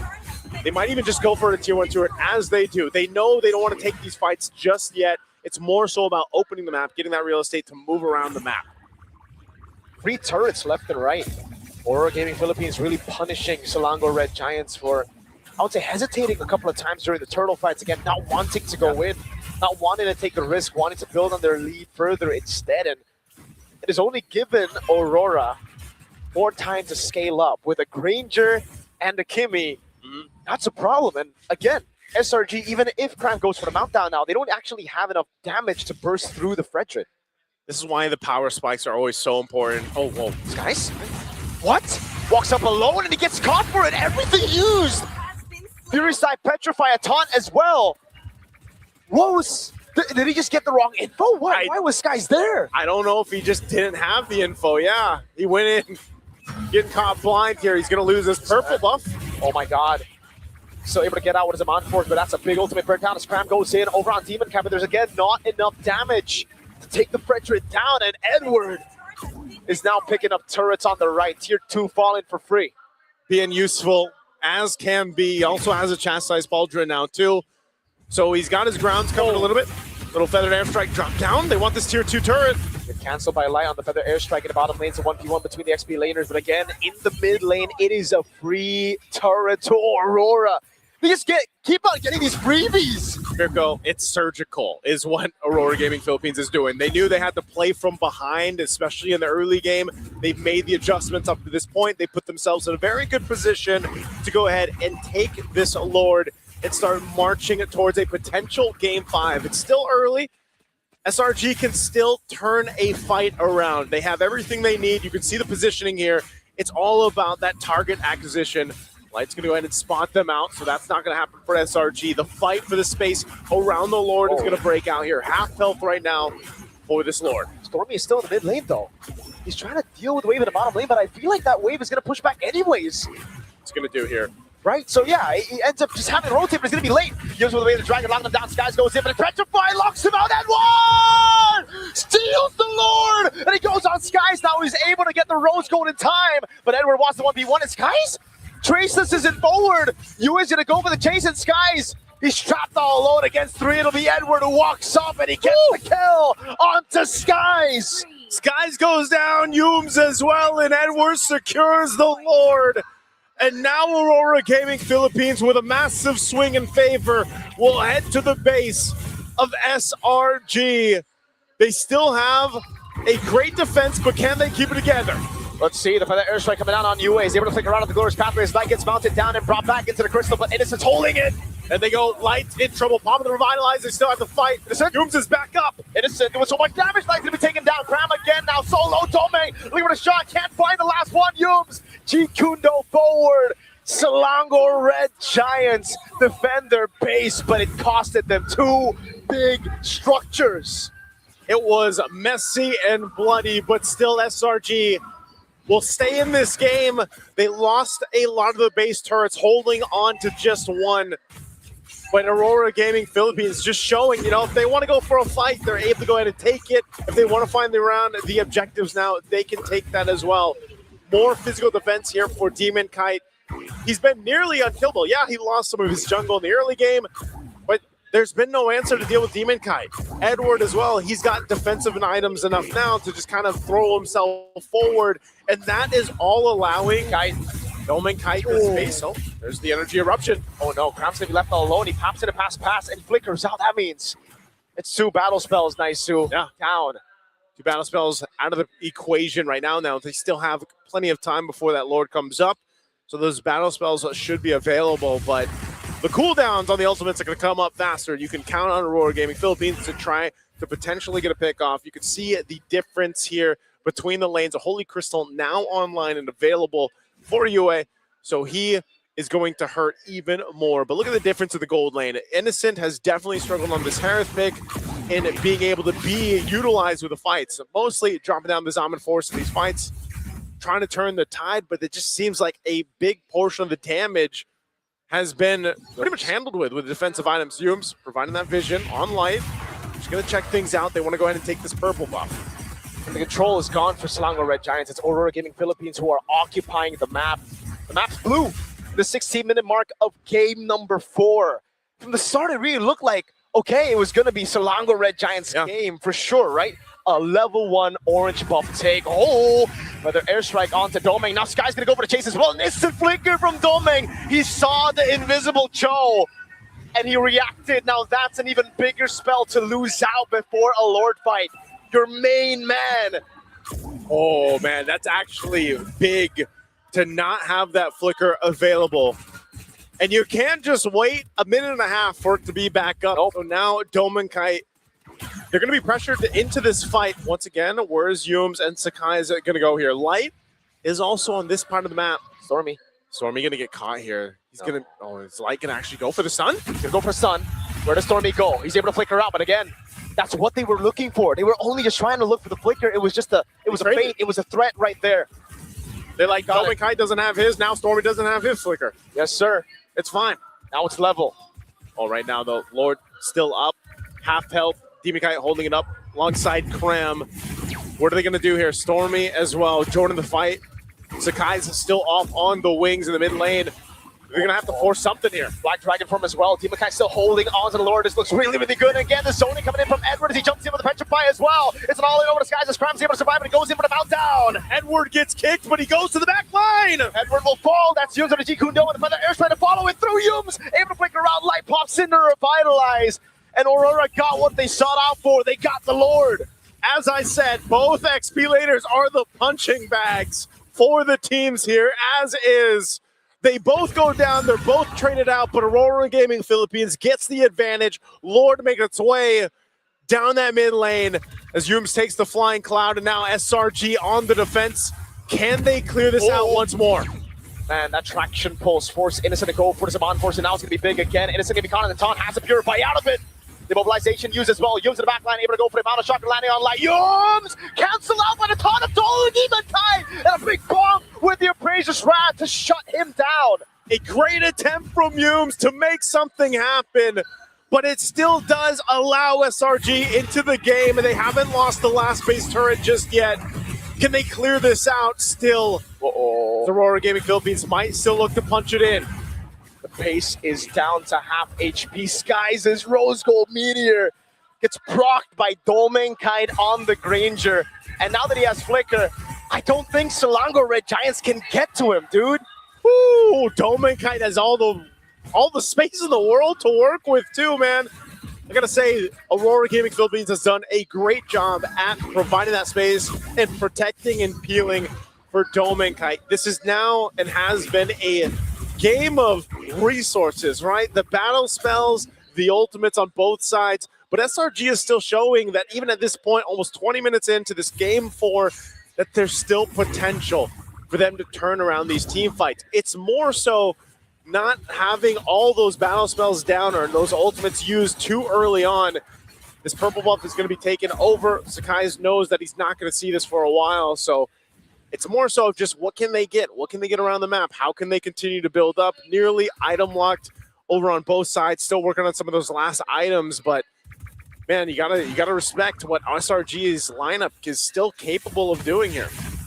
Immortality for Yumes. So he wants to go for more of those plays, but this time he's just like, even if I don't get it, I want to bait more resources. I want to make Aurora Gaming Philippines think a bit more. And again, for Aurora Gaming Philippines right now, the advantage that they got, the turret up top, it's so unfortunate that the Lord has spawned the top twice now. So again, they can't really utilize the far lane. Selangor Red Giants can still clear it out. It's just Stormy needs to be decisive, brother. Yeah.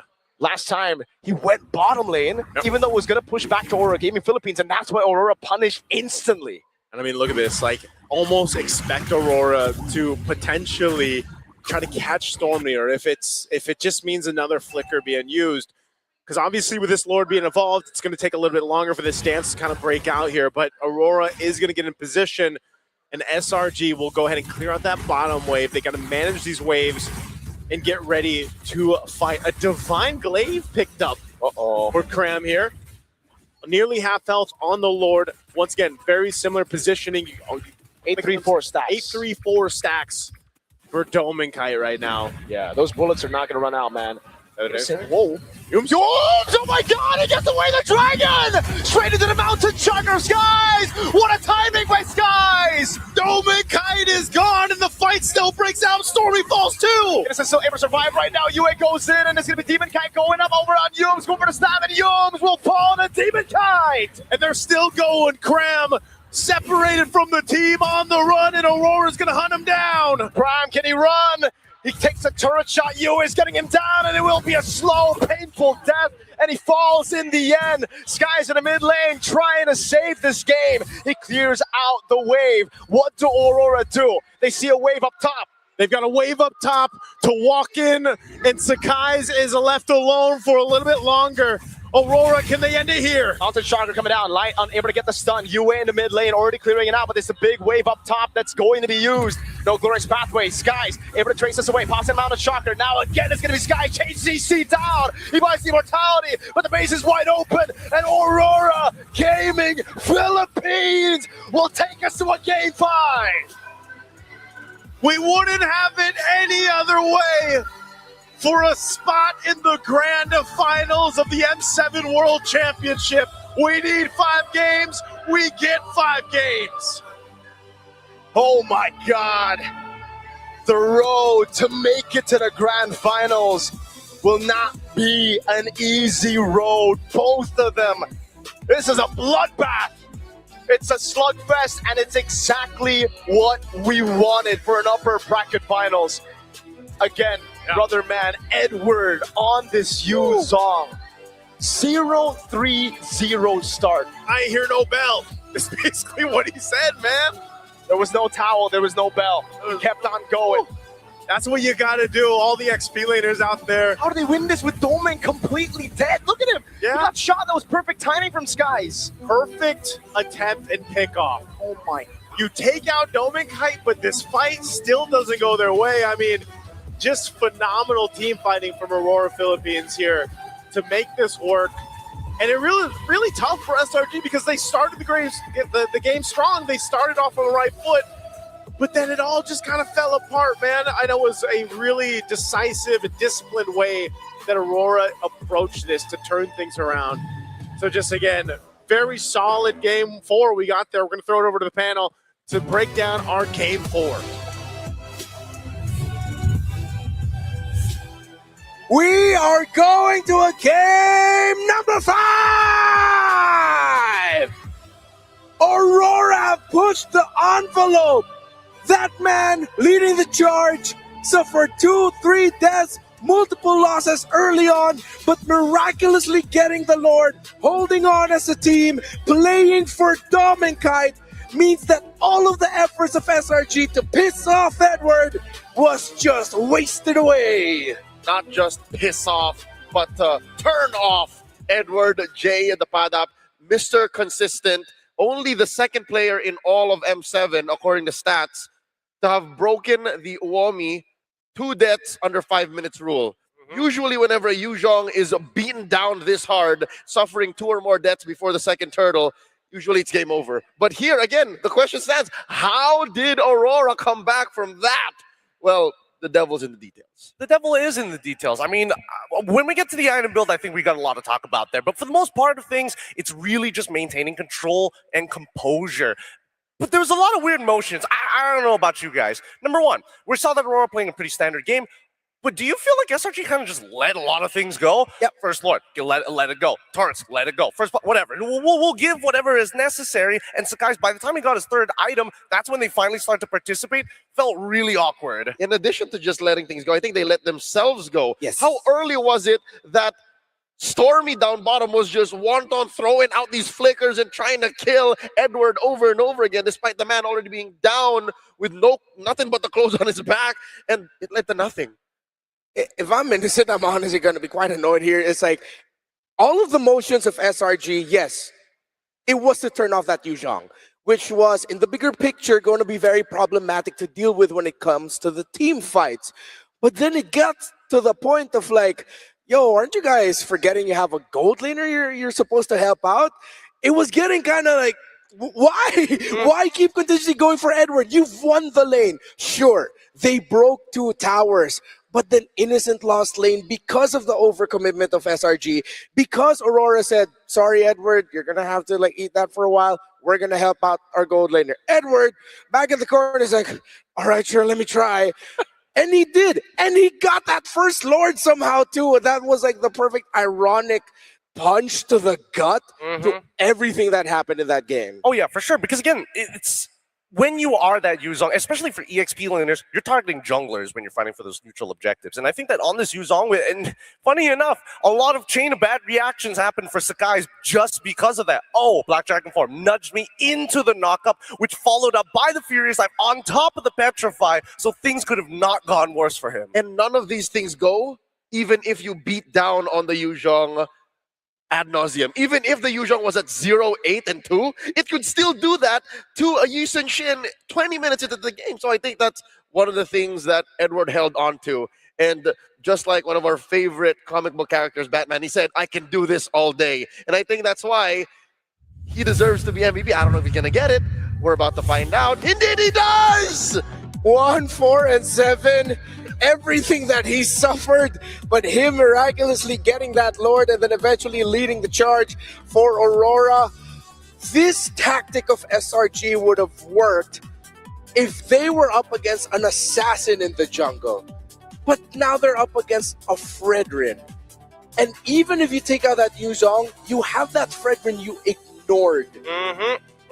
They got to stop giving them the utility junglers, because right now Demon Kai is just making sure, you know what, not only am I facilitating the fight, I am pumping up 2-for-1s time and time again. Energy eruptions that's landing not only on towards Harith, but also manages to get the guys at the same time. Like, how many times can he keep reproducing it? And the answer is an infinite number of times. He's done it so consistently to the point where I think it just deserves a ban. It is not worth letting go. Yeah, that or just in general, the realm of utility junglers. You don't want to face Aurora when they are in an atmosphere where they've thrived. This is still the DNA of former world champions Blacklist International running through their veins. Edward was a part of that lineup. Demon Kite fought through the time wherein they were in the shadow of the M3 World Champions. So they know what it's like to be this oppressive. And talking about oppression, that Yi Sun Shin could not play. Despite them having a great start, this is one of them. Oh my god. 10 minutes in, Sakai hasn't died. That doesn't tell you the story of how hard it was for him to secure anything. More so, why did they take the fight there? Why did Slarmy decide to release the feathered airstrikes, watching Edward walk by through the river as if he didn't have his ult? And then a couple of other moments like this where, yes, you do get, yes, Edward is taking a lot of damage, but then notice the back line, right? Goldmankite's still alive with his flicker. They can set the boundaries as the anchor continues to move forward time and time again. All right, hammers up real quick. With what they did in the early game and with what they forgot, was this just straight up disrespect by SRG? They were thinking, we already won this, let's just play around maybe just a little bit. Easily. A lot of weird motion. I mean, even me and Leo were talking about this in the middle of the game. It's like, what's going on here? Yeah, very un-SRG. We were mentioning how some moments last night between Aurora Turquía and SRG were non-SRG moments. This might be the biggest one of them all. They let go in the early game. They played dirty MLBB with no rhyme or reason. And I'm hoping that this does not get rid of their mental constitution. I'm hoping that they don't beat themselves up hard for this, because I could have sworn that the first, 3 minutes of this game, we were going to see Malaysia in the grand finals for the first time in the M Series. Yeah, I get to tell the story of what happened early on. Yeah, they got a lot of kills onto Edward. They started it off also with a beautiful steal on the orange buff of Demon Kite by Sakai's. And then it seemed like, okay, there's going to be no room of recovery here. But then Aurora doubled down on, hey, they keep going to the bottom lane. Let's just farm the opposite side. Let's get our orange buffs through the buffs of Sakai's in the orange side that they're not getting. I also really like the itemization of Edward here. I'm not fully sure if he got to complete that War Axe. He never left the Ogre Axe. He went into the Fury Hammer, Hunter Strike, built the Pauldrons to help deal with the attack speed of Innocent and of course Sakai's, and then he gets his Spell Vamp through the Queen's Wings. And then we look on over to the opposite side. What are those items from Cram? This is like a public rank game build that we see time and time again, and the only thing that he's missing is a Flame Shot instead of Flicker. That is the first pot that came in even before the Divine Glaive. The Glowing Wand alone, the fact that you allotted that much economy when you were losing consistently for what, 10 minutes now? You still decided to do that? I'm hoping that it's a team decision. I'm hoping that he ran this through the squad saying, yo, I'm going to go this way, all right? I'm going to try to play a quote-unquote assassin glue. Let's see if this works out. He went in too deep. He went and built the Divine Glaive too. As one of those RG players, yeah, sorry, I'm one of those guys. Let me add a little bit more of a thought of what Cram is thinking here. In the team fighting, your job is to jump on the Fredrin. Divine Glaive, Glowing Wand, happy to help take down that Fredrin's health a little bit more. But only if the rest of the team focus on the Fredrin. The rest of the team want to focus on Dominkite because that's who Yumes is looking for. Yes, he got a lot of kicks off the Demon Kite to delay his take, but where's the rest of the damage going to? It's going to Yua, it's going to Dominkite, meaning that those items that Cram built, Demon Kite's just like, all right, thanks for the faster charge of my Appraiser's Wrath, I guess. Bonk onto you. So the growing theory is he communicated it, but not completely. Guys, I'll take out the Fredrin. Okay, says the rest of SRG, and this is what we're left with. Personally, for me, I don't deny that there is a little bit of logic, but it's very counterintuitive, right? Because yes, you want to get on top of people like Demon Kite, for an example, but with all of these items, you're not really going to kill him. If you're on anybody else, though, maybe you'll be able to chunk him out pretty hard. But for the most part, majority of the members from the side of Aurora will be running the Flicker in the first place. So here's that gold curve, the story of how the economy swung so clearly towards Aurora. This is heartbreaking because for what? Apparently not just the first 3 or 4 minutes, for like 8 minutes, up to about 8 minutes, SRG was in control. It was that slow of a burn, and then suddenly the turn, and then too little too late. Let's also notice that in terms of the gold curve, right, the maximum and as well as the lowest, the deficit wasn't too crazy. We never got to see 4K. We never got to see 5K. And of course, obviously the big old 10K where the game's basically over, but it really just goes to show that Aurora is just more efficient with smaller leads in comparison to SRG, who are waiting for clear timings rather than playing as adaptive as they usually do. SRG played to their conditions and they were satisfied with the first tower break, and already Edward suffering 2 deaths early on. This could have been a different story if they then turned their attention to, if they can't disrupt the jungle pathing of the Fredrin, which a lot of teams actually cannot do, then at least help Innocent out. But then they couldn't. And then in the end, it's Aurora who forced the game number 5 because of the overzealousness and the overcommitment of Selangor Red Giants towards the EXP lane of Edward. But we also have to credit Aurora's comeback here. Fundamental, man. How they just decided to tackle the rest of the map despite all that pressure. That was beautiful Mobile Legends. Bang, bang. Yeah, it really was. And it's extremely expressive as well, right? I think if anything, if anybody forgets the entire series, just watch the laning phase between Cram and Edward. Because my God, there's some kind of hostility that's going on with Cram feeling like he's trying to punch above his weight and trying to kind of set himself in stone at an international stage. And Edward is just like, just you wait. Just you wait. I didn't say it was over yet. There is a way to harness that kind of aggression. I'm hoping that Cram has reset well enough after game 4, after that 22-minute loss, to be able to use it the right way. I'm hoping that he just doesn't shut down and plays like a very mom Esmeralda or something. I hope he's still that same aggressive team captain. Yeah, I mean, one of the best qualities of Cram is that aggression, that in-your-face style that gets into the mind and under the skin of a lot of teams. So hopefully we don't see Cram and SRG change up too much, because I'd want to see a very competitive game number 5 between these two. Aurora Philippines and Selangor Giants are on the brink of making history. But for who? We're going to theorize just a little bit more behind the scenes about drafts and picks and whatnots and strategies. But for now, let's toss it on over to Eterna with an interview.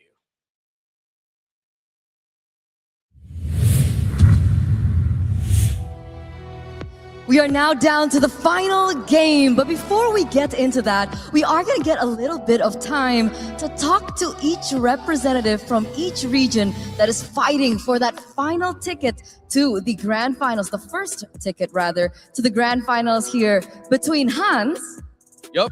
as well as Mars. Hey. Guys, I gotta say, behind the scenes, this has been the most chaotic duo, and we're gonna talk to them about it right now. All right, let's start with you, Hans. Okay. We gotta ask. All right, first game it was looking good, and then back-to-back wins from SRG, and then Aurora was able to take it back in game number 4. How did that momentum shift happen? How do you feel about that? Bro, I can't even lie to you. Like, we got nervous because, again, SRG, we understand that they're a pretty strong team. Aurora, we eventually knew that they were going to fight back. I guess on a serious note, it really comes from the draft. MTB and Dexter really did a great job trying to figure out that it's not just about Innocent and Cram with that team. You got to respect that entire squad if you want to win this series. So, yeah. So yeah. So the drafts, execution as well was amazing coming in from game number 4. But I gotta ask you, do you agree? What happened with SRG in that 4th game? Because technically, SRG had the chance to close that out 3-1, Mars. Yeah, my perspective is from a business side, this is good. Business. Because Wait. the more matches we get, more Okay. views we get. Okay, more games, better views. More better views, more money. That's true. Okay. Yeah, for us, this is good. I really appreciate the players. Very competitive, you know. That's true. Not just by competitive, but we make it very competitive until we Yes. get the views much more. Yes. So this Mars, is thank good you. for business perspective. Mars, Keep thank supporting you. us. Thank you, Mars. Yeah, because my vision is not just only the battle between SRG and Aurora. Agree. The LPH. Okay. This is about us. Yes. This is about let the world see us. Yes. Let the world see us. We are one family. One family. No, that is true. That is true. You can hear the arena agreeing with him right now. We are one family. So SRG, like, did it on purpose for more. Yeah, I can see that. Yeah. I don't care. I'm not the analyst. They did that on You have purpose something to say because about we are that? winning. Well, but I we guess we'll lose. just make the most out of every opportunity. If he thinks that that's the case, well, you know what? We're here anyway. We might as well win it, right? You see, everything happens for a reason. Because of that draw, we are on this stage, you know, for the Clippers to clip us. That's true. We weren't supposed to be here. Yeah. But we were here because of one reason. Yeah. Aurora won game 4. Yep. And today, at this very moment, we're gonna see them again. We are. Yeah. Yes. We are, because it's a best of 5. Yes. And we have one Intelligent. more game. Yes. Right? So one more game is ahead of us, boys. Do you have a message to Aurora PH and do you have a message to SRG? We'll start with Mars. All right. Message. Yeah, message for SRG. Oh, usually I message using WhatsApp, but it's okay. I'm sending this message for SRG. Do your best because winning is easy. Just win. That's all. Winning is easy, so just win. Thank you, Mars. That was very wise of very you. Hans? Yes. My message Yes. to Edward, I love you, bro. To Yue, you're my Pookie Bear. To Demon Kite and Domin Kite, you hold the 2 parts of my chest and the entirety of my heart. And to Light, you are my vision. When you have no fans, I am not here. When you have fans, we are all here. Give him space. If I am here, you have a fan in me. Yes. And I For Light, do better. thank you. For Domain Kite, do your best. All right. It's getting super chaotic up on stage, but you can feel the passion from these 2 representatives. Thank you, Hans. Thank you, Mars. Thank you. And thank you for the passion of the fans that are in the building right now, because this has been one of the wildest crowds we've seen here in M7. So with that, ladies and gentlemen, it looks like the players are now ready. Who will take the first slot to the grand finals? Only time will tell. Let's throw it over back to our casters.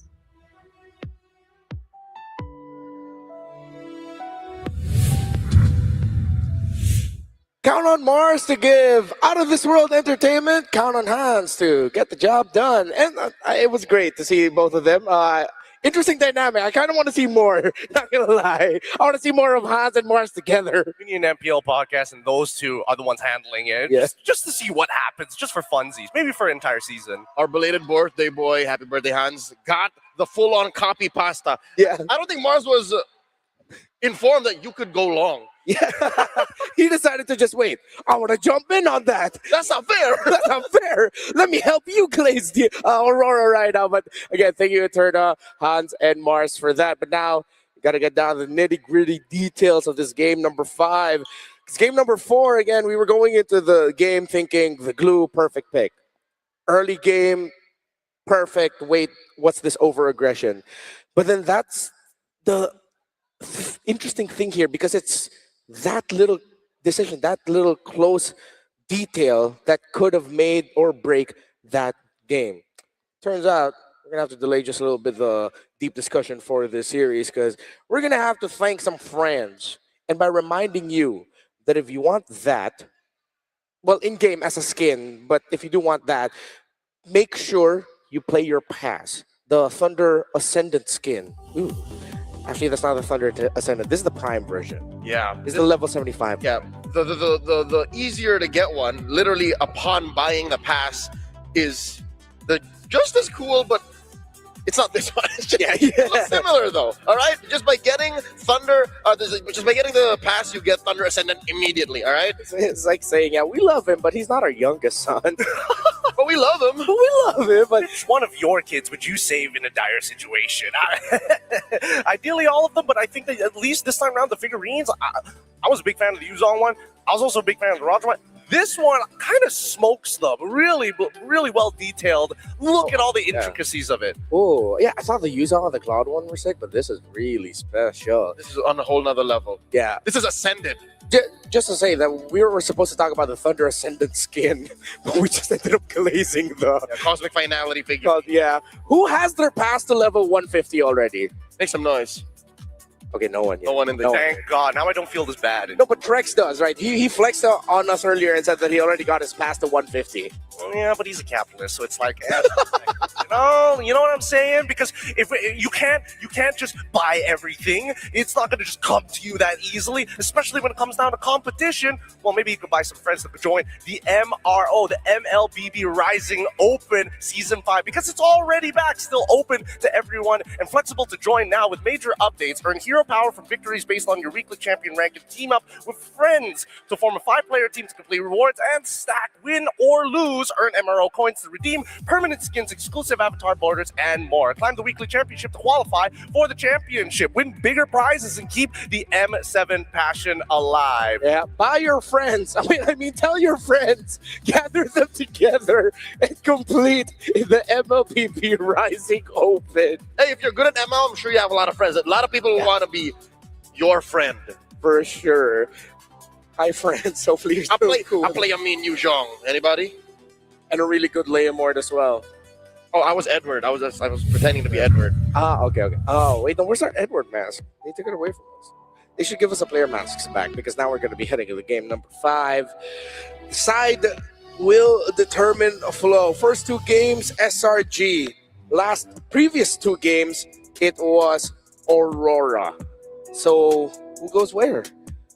If you had the choice, if you're Aurora, would you want to still go blue, or would you want to switch it up? I think it's SRG who chooses, though. Yeah. So should we ask that question? Okay, let's ask that question. Ready? If we're SRG, what side? 3, 2, 1, blue. Easily, because again, a lot of it feels like red side is a lot more telegraphed if you are in SRG's position, right? You're expecting them to ban out the Frey, you're expecting them to ban out the CC as well, which allows you to kind of open up the options even more. And if by chance they do happen to get the Jushin, they're more than happy to first pick it. Not to mention, by being blue, you're able to set the pace for yourself. You're able to dictate what you're allowed to trade for. And even if you are losing that red side second phase flex, versatility, and openness, get to close up your draft first by going blue 4-5 and sitting on it. I think that's what SRG needs because of what happened in Game 4, where they were so loosey-goosey open about it. they have to tighten up their game. They do that by going blue. It's Flying Cloud again. It was a difficult time in the dangerous grass for Aurora, and SRG will go blue. See value in They me. banned the box. yeah. The 2 wins of Aurora in this game have been through a utility jungler. Deserved bans from Demon Kite's penultimate performance on both of these monsters. Gideon, I'm getting mad deja vu. It was in this very same arena about 3 years ago where it's these same heroes that were wreaking havoc in the jungle. Frustrating as it is, it's very true as well. And coming into this, I do want to see what the adjustments is going to look like, right? Because now looks like Aurora has to make the decision on either banning the CC or getting rid of the Zushin. On the side of SRG, what else is actually worth banning at this point? Let me just say, in before it happens, the only other legit threat as a utility pick is Redmar's favorite hero. Panda. The Akai? I mean, I thought we were going to say it. I mean, I never want to be hopeful over an Akai because it seems like lately, every time the Akai comes up, it just doesn't do that well. So, But it's been like here and there, as a roamer, as an XP laner. But in the jungle, the Akai is a legit threat. That's one of the few other options that Aurora has left. They want to play in the realm of utility junglers. That or the Barat. if you want to really run it back, but I don't think we're going to get to that point. Juicy gets taken out. Will it either be the Eve or Kalei as priority for SRG?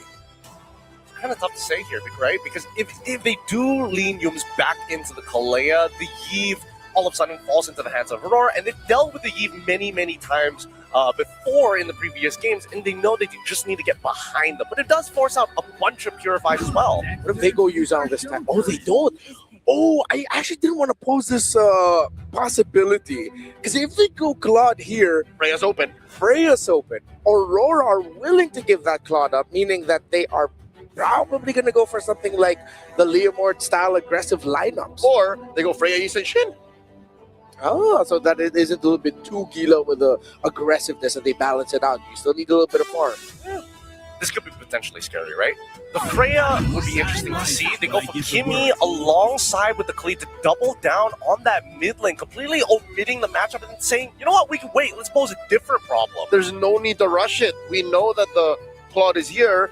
How Gila would SRG be to lock down both just to fix that matchup? There's no way they're going Claude Freya, so they're open to play whatever they want. And this is, what does this say for Aurora?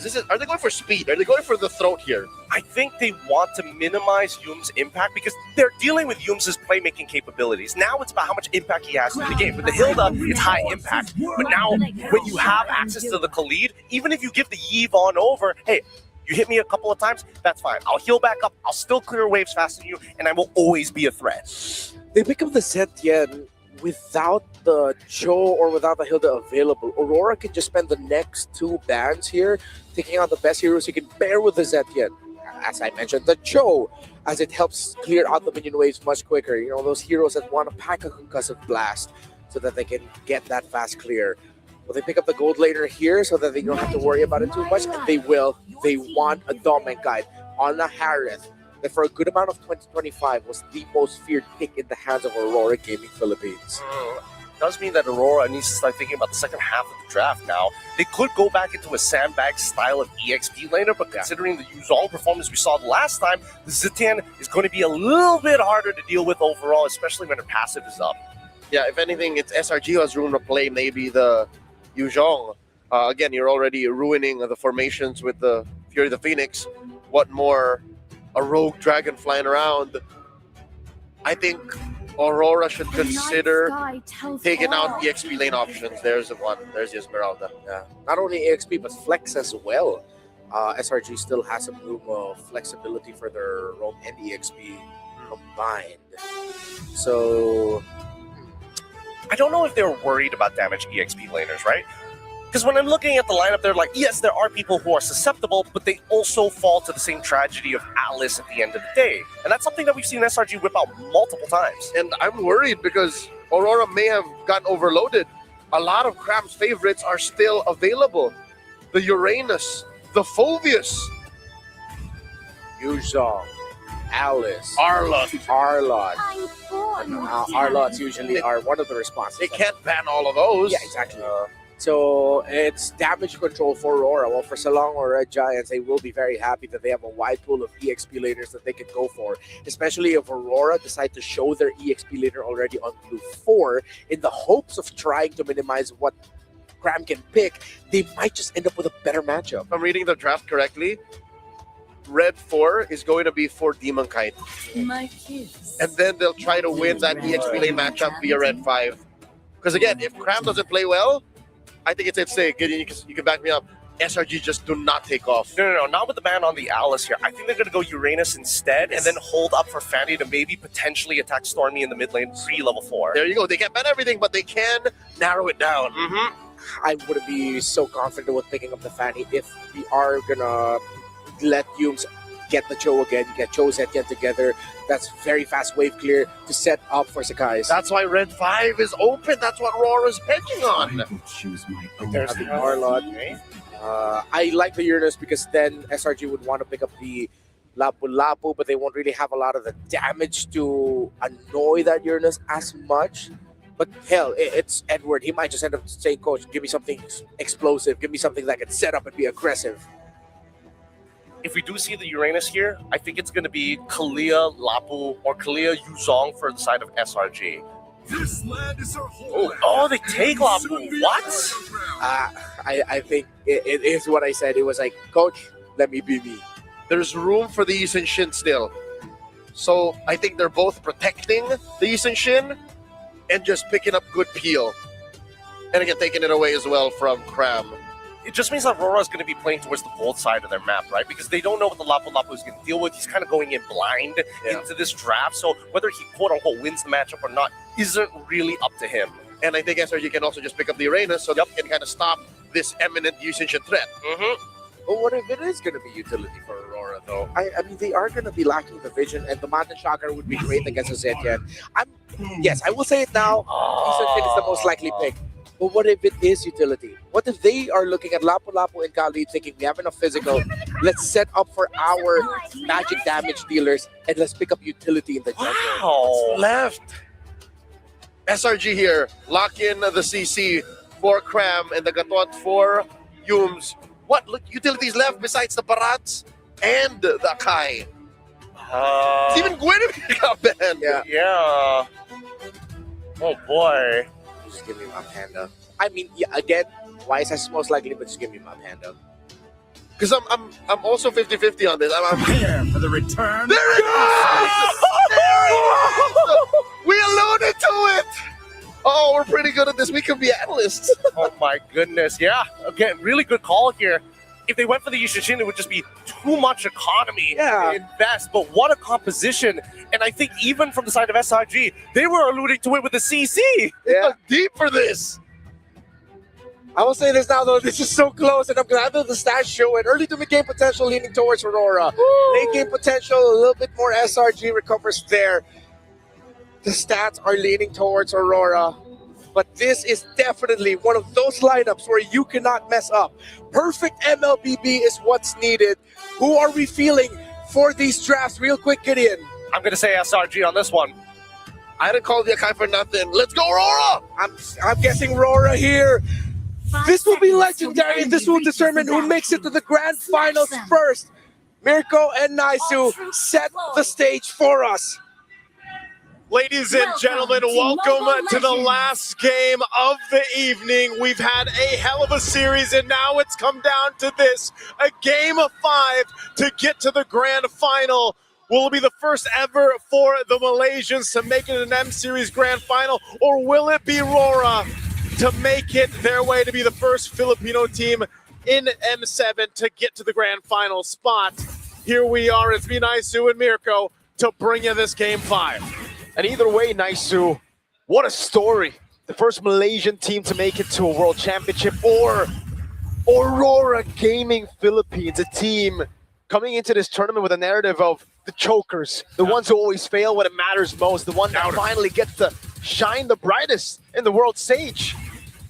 Be massive either way, man. The story couldn't be better for either team to make it through, and you know, to even go through this draft and bring an Akai, for example, a utility hero that doesn't get picked up pretty much at all. But because of the way the draft and the bans went, and because there was a really hard focus on Demon Kite's utility picks, he goes to the Akai. And you always have to remember, this hero alone could either work for your team or against it. Okay. I thought it was going to be a big miscalculation there, not hitting level 4, but he ends up getting the XP crab anyways, so really, it's all good. Emblems-wise, I don't think there's anything too crazy here, right? Yeah. It really looks like just the standard stuff. The Impure Rage for Demon Kite. I guess he's just thinking there's not going to be any invades. He's going to be fine because he's up against a Leomord, not an assassin, right? Skies, Phantom Steed over on Light, has the flicker, will use it, and now Phantom Steed is down, so Aurora have a chance. Yeah, that's actually pretty good. Even though the flicker was used by Light, Turtle's up. Demon Kite's going to go ahead and start it up. Cram hitting that level 4 too, so they'll get in position for the first turtle of the game, but without a Phantom Steed, this might be a little difficult. And all in over on Humes. Fury of the Phoenix coming down. 4-man stun as well. Cram now from the side. Pops in the current call. Does a bit of damage over the Demon Kite, but the red tree is there for him to claim Turtle 1. It's only needed clean and steady right now. First objective secured. Nothing too fancy with this kind of lineup. That's not what you're going to see here.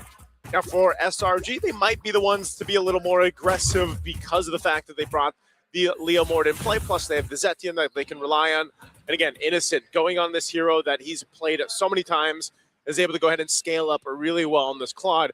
The same can be said for Domen Kite. There was a thing, back in the MPL Philippines, he was the best Harith in the league and probably the best still. So this is such a great matchup, that Harith, that Claude that we've been seeing so much throughout the Swiss stage. And even now, even though he was kind of slept on a little bit in the beginning stage of the knockouts, Claude is still a menace to deal with. And so with that, again, you're just going to see a whole lot of poking back and forth. This is a little bit different too, because we've seen so much of Cho, for example, where you're playing around that level 4, the Kaleas, right? The pickoff potential. He's going to be caught on the Raging Sandstorm there. Good timing by Doming. They're actually waiting around the BMI, and he actually gets the resets too. So I'm not even sure if Innocent actually got the gold crab, but he lost out on Purify, and now he's low. He's low right here. He's going to have to rely on SRG just in case they need to support him up here in that gold lane. But Domain Kite, fine. Unless they go for something else. SRG might be looking for a play elsewhere. They still have 30 seconds for that turtle to be up. Demon Kite, again, tanky enough. One of the players that still really likes to lean towards utility junglers if they can. I mean, we saw a really good kind of back and forth between the utility compositions, but teams were still pretty much, I would say, almost 80% of the time, maybe 90% of the time, pick up assassin junglers. Demon Kite, a specialist, I would say, as utility jungle. So buff secured, Turtles up, second one of the game. Aurora Gaming Philippines already in position. Light has the angle here if he wants to go for it. Traction Pulse. Yeah, lands on Stormy, a bit more pro coming down as the Bravest Fighter gets used up by Edward. Now with the stun on 2. Fury of the Phoenix as well. Sky's looking for the opening now, but Demon Kite goes in and it's going to actually win. He goes for the heavy spin. Now Sky's going to be pinned down over to Turtle. Oh, Sakai's pinned down. Can't get away. First blood to Demon Kite and the second turtle. What a pin up top. Domain gets a shot down. Oh my goodness, he might be going for the dive, but he misses the Synchro Fission and he calls it quits. Demon Kite up top with the pressure. This is the systematic Aurora Gaming Philippines in a game 5, bro. They went back to their comfort. This is back to the roots, right? Oh no, Yums, is he gonna get zoned in here? The escape. I don't think Aurora want to bite on this pick, yeah. Instead, they rotate back. They just go for the turret now. That's going to be the shots coming in from Stormy as Demon Kite gets taken low, but Silango Red Giants can't push in forward. They had to do that, though. At least Yums was there to go ahead and keep that turret alive, even though it just got a sliver of health left. They keep that going.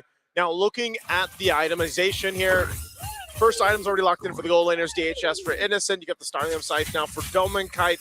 Defensively, too, things being a whole lot of tough boots, of course, to deal with that crowd control, but only that Fury Hammer, and still Sakai is working on that first item here for this Leomord.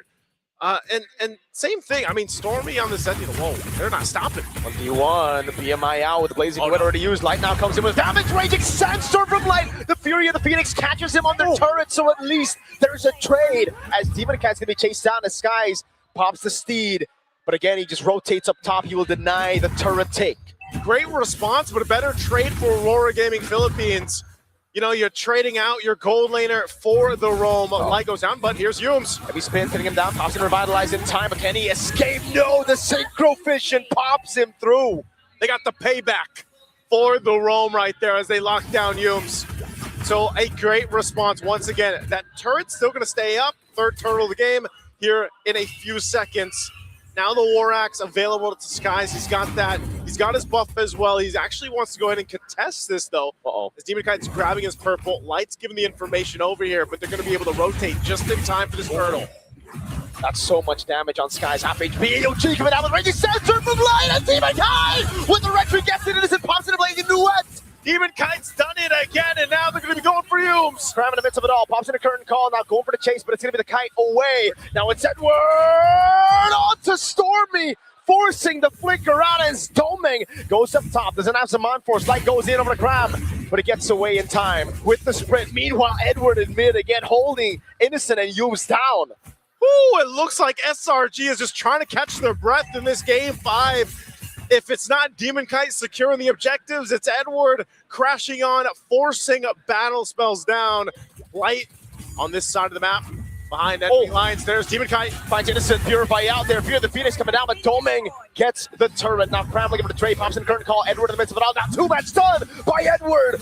Sky still able to escape with the help of the Yumes. Demon Kite goes in with the headbutts. Oh, Sakai's is gone. This is all on the side of the jungle of SRG. They'll capitalize another kill and the buff. Aurora Gaming Philippines is not letting up at all. They've got control of this game. And with every fight they take, they push the lead a bit more towards them. It started off as a 1K gold lead. I swore in the early game, it looked like, all right, SRG are going to scale. They're going to try to play it slow. But then they go for these fights, and you're like, okay, it looks even, some of these trades. Then Light comes in with a big Raging Sandstorm. Edward gets a big chunk of damage of AoE with the slashes. These are some of the most comfort picks that Aurora Gaming Philippines has played in the last professional season of the MPL Philippines, and they're showcasing it here today in Game 5. And even for SRG, you could say these are comfort picks too, to an extent. But right now, they're just getting outmaneuvered around the map. And that's the power always of when you think you have this utility jungler, you can move the way you want to move around the map, you can find that lockdown that you're looking for, and it just layers so well. So for SRG, if they want to approach this in the best way possible, it's all on that scaling for Innocent. He's got to be able to get there. He still has plenty of time. He is behind though, right? You're at the 9-minute mark. Again, that Trinity for the Claude usually before the 10-minute mark does pick up a golden staff, so he's down 1 item on this. That's very difficult. Here's the Lord fight, though. Are they going to take it? Light was able to bait out the passive of Stormy already. Look at how fast they're blitzing the Lord. Traction pulse over Innocent, able to bring him back, and that's Demon Kite securing Lord 1. Aurora pulling no stops. And I don't know how you stop this Panda, man. Demon Kite on the Sakai.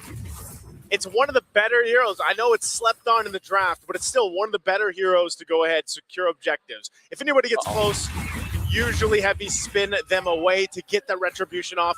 They're going to take this tier 2 tower up top as Demon Kite just stares down SRG, threatening them to force a fight if they want to. Holy Crystal now online over here for Demon Kite.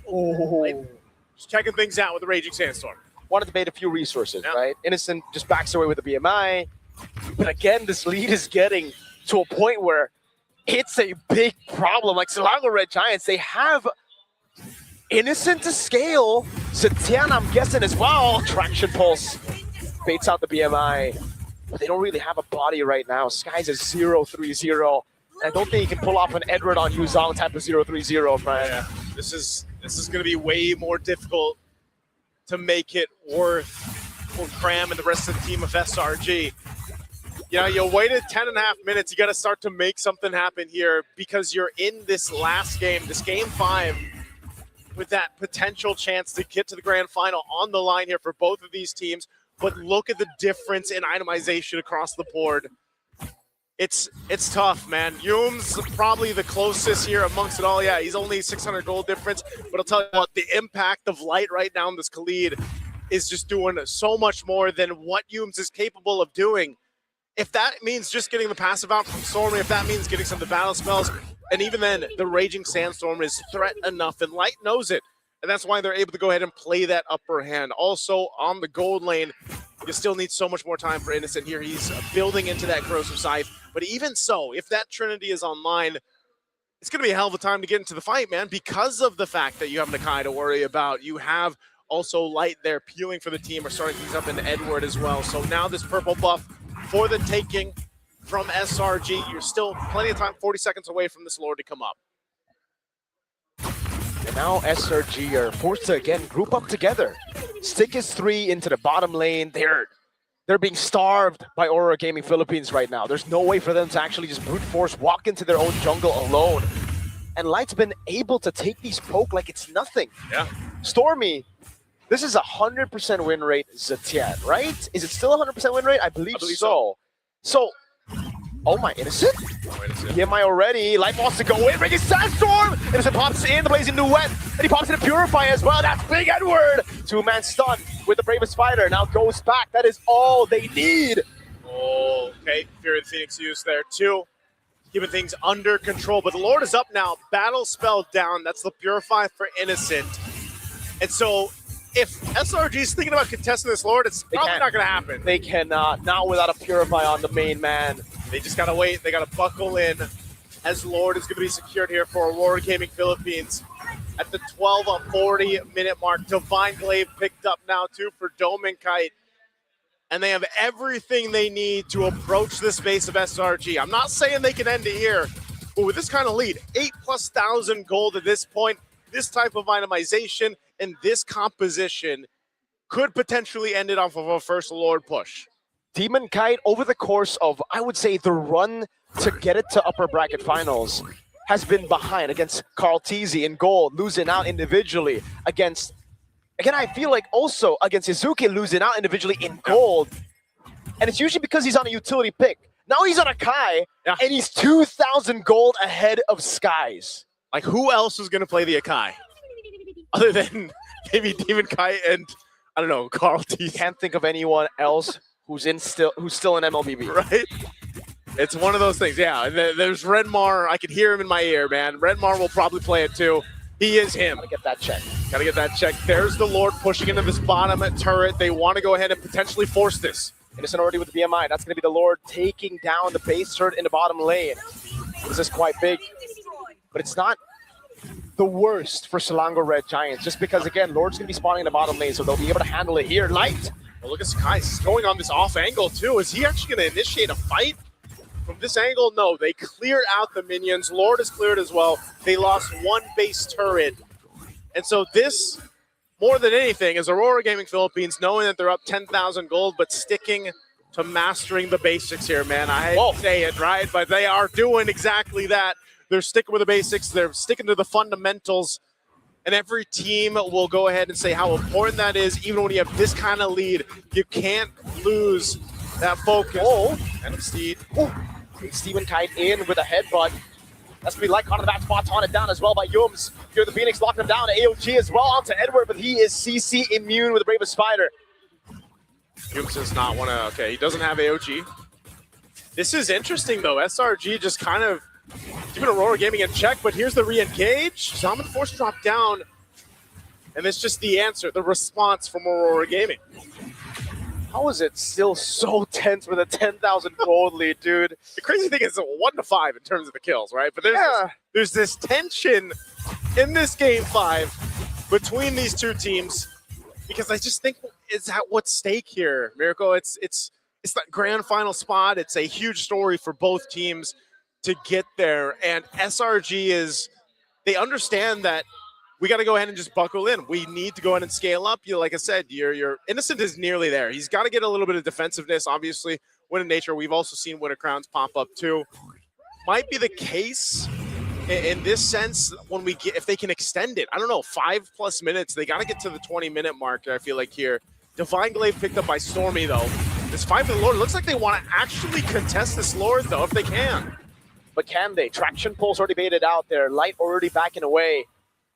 Now the bottom wave. They have to deal with it. But Domeng and Demon Kite are still holding on to it. Selangor Red Giants say, we cannot contest. Aurora Gaming Philippines secure the Lord. Oh, Skies. I think the Phantom Seed might have been just thrown out there just to see if he could get the orange buff. I'm not sure, but nonetheless, they knew they couldn't fight and contest.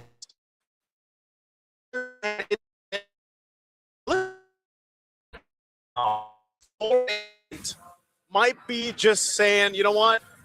Let's just make this defense count. Let's make this one potentially turn it around. We need a crucial defense to stay in this. As Lord makes its way down the bottom side, Conceal's going to be used. It's going to be popped as well, though. Edward goes in with the Bravest Fighter. Now jumps all the way into the back line, but Innocent's able to pop in a blazing when it gets sustained. Win a crown already from Edward. And now the base Beauty of the Phoenix. Oh, they get stunned here. Check. The Lord is going to be worked on. Wow. And it looks like SRG, even with 11,000 gold deficit, will still be able to defend. That was... Wait, Yums takes a long route over. Cram dives onto Edward with a current call, but now he's caught in the bad spot. He has the sprint. He's able to get away. Light with the Raging Sandstorm with the flicker. Now it's Cram turning things around with the help of Yums as well. He goes for the taunt as Innocent's right there. Doming! There's a jump on the defense. They want to disengage, and it looks like Aurora wants to do the same. Oh. This is the tension we've been talking about. Wow. Folks, my heart is beating so hard right now, and it's not the Red Bull. It's not the Red Bull, it's the game. Oh man, this game has wings. I don't know what it is. I don't even know how SRG has been able to go ahead and have such great base defense. Aurora Gaming, even playing around that Lord, man, they just haven't been able to get much use out of the Lord. At least now it's value, because even with that Lord not getting anything, Yeah. look at where the next Lord placement is. It's up top, so they have the far lane control in the bottom lane without having to do anything, right? So Yeah. that's a win still for Aurora Gaming Philippines. The only loss they took there is the scaling of SRG. Now, Innocent has more time to build up to either a Winter Crown, probably win a crown, not win a nature here. Mirko, the impressive thing is SRG doesn't have anything on the map. Like, they've been able to defend in the base despite... Not a single turret, you're right. That's what I'm saying. Not a single turret is down. Nothing has gone right in terms of objectives for SRG. But what has gone right is the fact that they've somehow buckled in. They're nearing that 20-minute mark, and that's where I was saying that was the crucial point for them to potentially turn a game around. That's why we always say, even when you're down this much gold, depending on how your composition is and the items that you have, you can still be a threat to this team. And that's why Aurora Gaming Philippines, we say it's discipline, but at some point, at what point do you say, man, they waited way too long. They hesitated too long to end the game. They weren't able to end the game. They love MLBB that much. They love MLBB, dude. Almost 20 minutes here. Lord up, evolve this time. This might be the first time that SRG actually decides to contest a Lord here, but Stormy's so far away, Light's going to be able to spot this out as Aurora Gaming Philippines holds on to the Lord. It's under half health. That wave's not good. Stormy has to rotate, but Light is holding this position already. They're holding it in, just barely at the edge of it. Edward with the Bravest Fighter coming down now. Sky's also on the Phantom Seed. Light in the back line, able to bomb into Purify. Purify Phoenix likes to be caught. He's able to heal in time. Good stun by Edward. Demon can't get to, but now Cram walks in forward. Light pops in, Conceal. Aurora Gaming Philippines get the evolved Lord. That is a massive Lord to walk in to potentially end the game. And as I've been saying for SRG, they have defended time and time again. The Giants will not have their fortress taken so easily. Can they do it again? They have to. That's the only option they have. Light still has an immortality. The Lord finally spawning and making its way down the bottom side here. How can they pull this off? SRG, they've got to almost have a miracle for this one. They played it perfect in the last Lord fight, but it's hard to do it when it's an evolved Lord. Yeah. Aurora can just stack up around the Lord. And look at the turn in the mid lane. It's so low.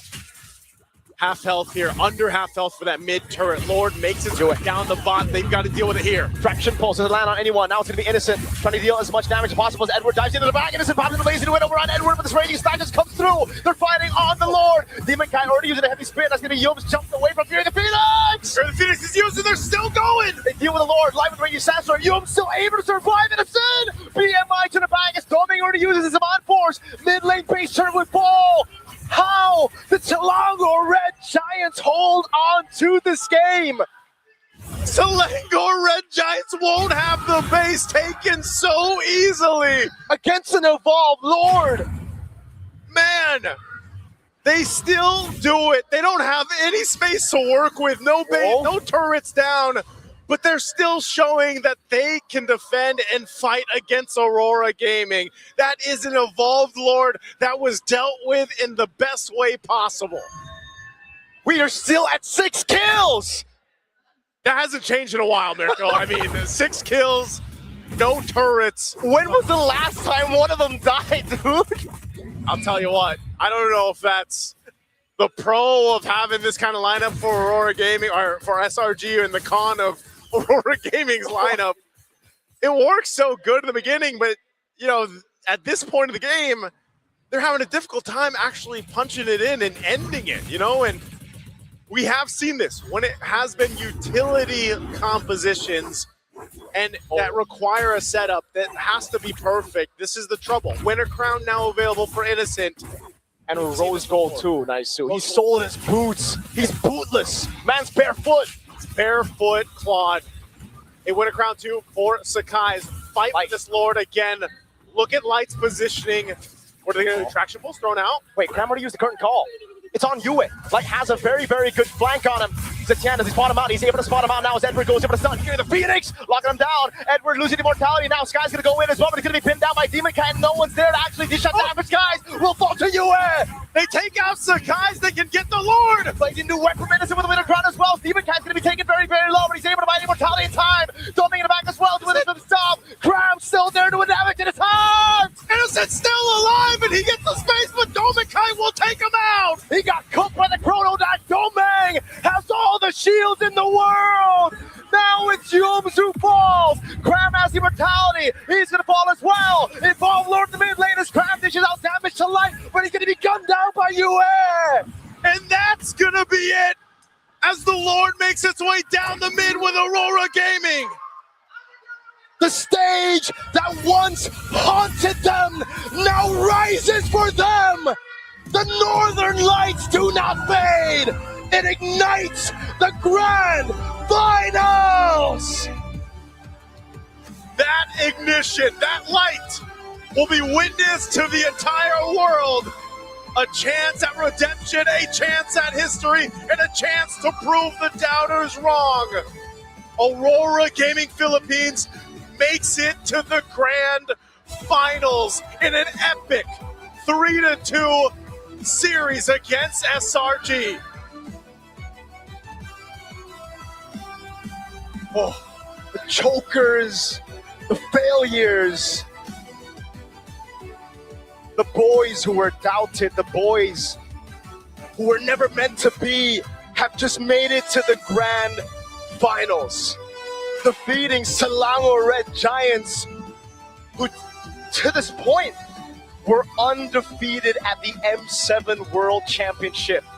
They were the ones to get to match point first, yet Aurora PH stayed consistent. They built, they endured, and now they'll light up the grand final stage. Again, one of the best matches we've seen here. And again, it's not over for SRG. They still have an opportunity, a chance to get to the grand finals. They go down in the lower bracket, man, and I'll say what, like Aurora Gaming Philippines grinded for this one, and they made it happen. Naisu, that lower bracket is literally, figuratively, in all sense of the word, is hell. We got Liquid down there, Spirit, Alter Ego, and now SRG. Damn, bro. Hey, if you guys have just joined us for some reason in the knockout stage, I'll tell you what, M7 World Championship has been so far the best games we've had in a long time, maybe in ever. And this is just a showcase of how good the teams have gone over the course of the years.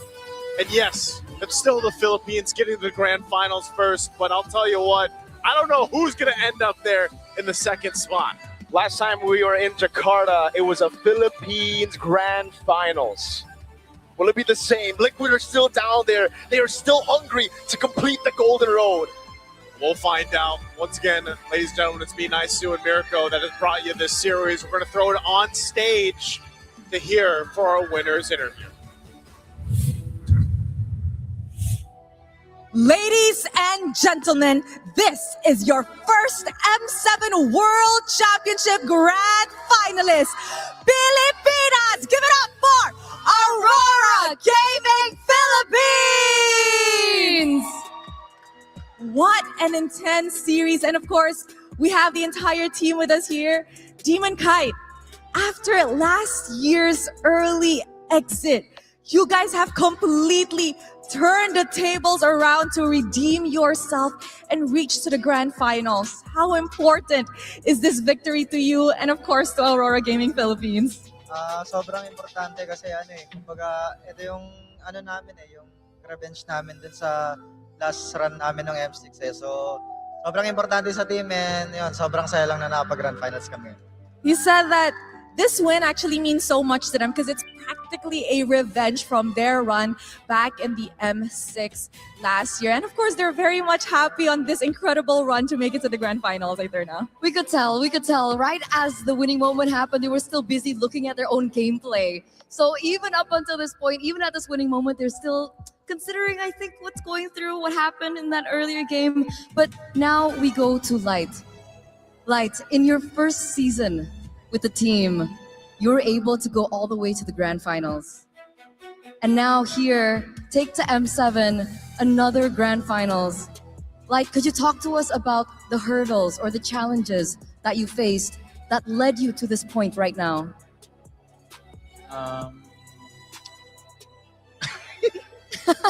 Sige, Light, Tagalog. You can speak in Tagalog and Rose can translate. Alam yun eh. Ano ba yung hurdle? Parang anong pinakamalaking pinagdaanan Challenges na kinarap ko, ganun?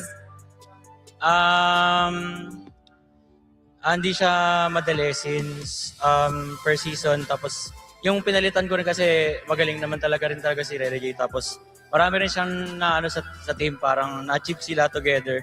Tapos ako napapasok na bago, ganun. Siguro yung mga dapat kong malagpasan na challenges is yung pressure and also yung magiging open sa kanila kasi ako yung bagong salta, so medyo kailangan talaga siya matimbang ng mabuti. Ganun.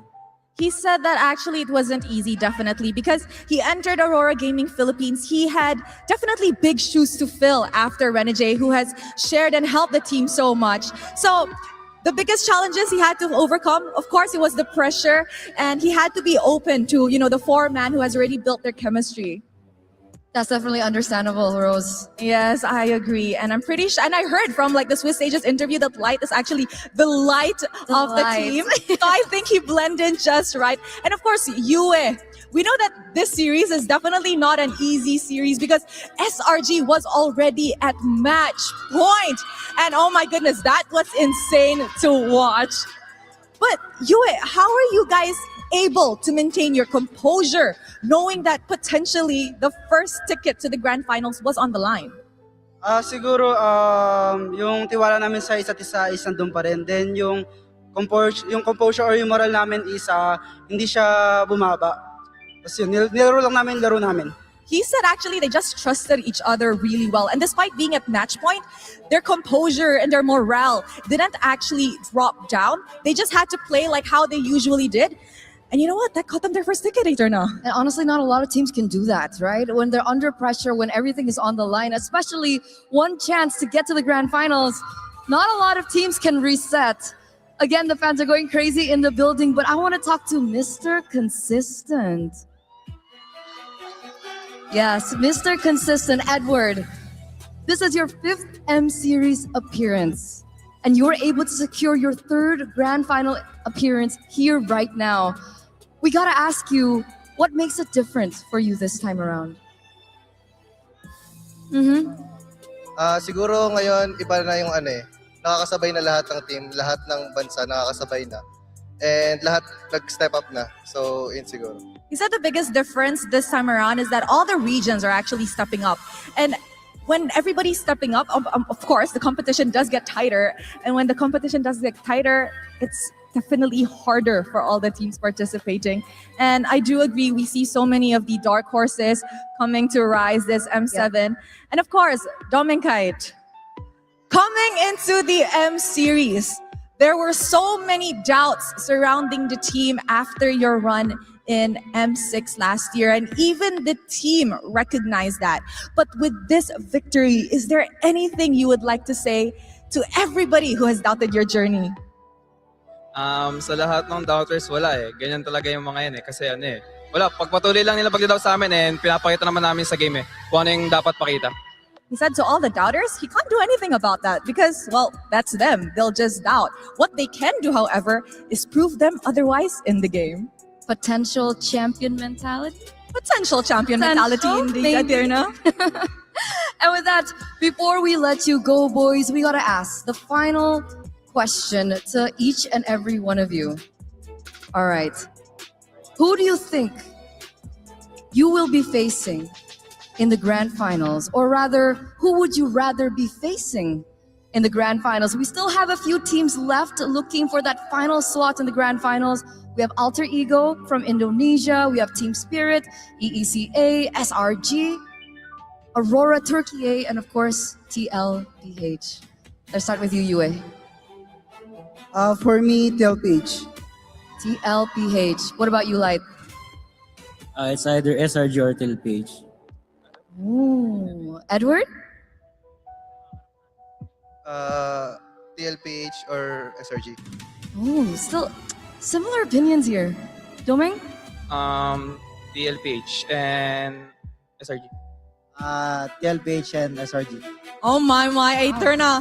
This is honestly a potential grand finals that everybody don't want to miss. And of course, Edward, now that a Filipino representative finally has a ticket to the grand final, is there anything at all that you want to say to the Filipinos in the arena and those back at home?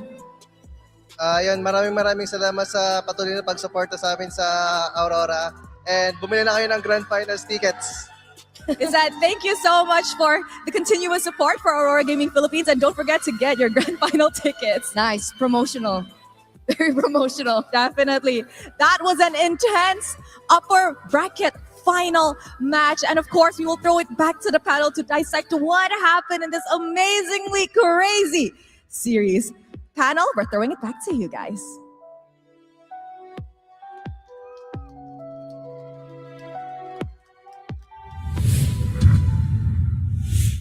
History is made and Aurora Gaming Philippines goes to the grand finals!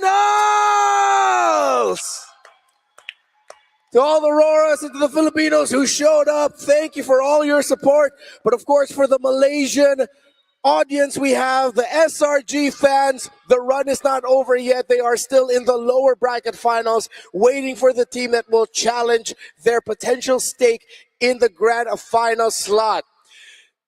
That was a massive lead by Aurora, but the tension was thick in the air because it got to the point where SRG could have turned things around, man. I'll take it from Miracle himself, right? He was feeling that tension. All of us here in the arena were feeling that tension. You could cut it with a knife that was that palpable. But when we look at that final game and really break it down, it's a battle of wits, it's a battle of mental. And clearly, Aurora just maintained rock solid like cement, did not budge. Aurora threw back to plenty of the old hits, the greatest hits in terms of Filipino MLBB. They started by drafting very ube. They threw back to an old hero that literally all of us, none of us thought of up until that very last moment of what if. It was the Akayan, indeed it was. And that allowed for them to play very similarly to the M5 World Champions, AP Bren, now Team Falcons PH, where it's a battle of attrition. They were literally just taking all of the resources away from SRG, slowing down the potential comeback, and responsible for keeping forward that momentum. And then in the late game, just ruining the back line is none other than their newest addition, Dylan Katipon, light on that Khalid. What I could never understand is why there were just so many people doubting this team with so many good players, so many staples. It was just a matter of time before they achieve international greatness, and Light has been waiting for it after his time with RSGPH, winning MSC, and then never seeing an international until this very day. He's in the grand finals on a Khalid of all things, and better yet, ruining Stormy's day, making sure he never had his passive, making sure every step that SRG made across the bottom side of the map was visible. Now it's time for us to see who the player of the match is. How poetic that it's Light leading the charge in this series-winning game. And the player of the match is the man himself. Poetic. The Northern Lights led by Light on this Khalid. You mentioned how Stormy had a lot of difficulty here, but I think it was the entirety of SRG who eventually felt just how annoying it is to try and find position in the map when the Khalid is going everywhere. Yeah, very similar to a Hilda that can do all the things you want a roamer to do plus more. In the late game, even in the late game here in the twilight of that match, you can see that when Light finds Stormy, when even Light finds Innocent, they're threatened to die. That's how scary a Khalid is. And if I'm not wrong, he did not build a single damage item. He was literally just using his full kit and what was that? A blade armor.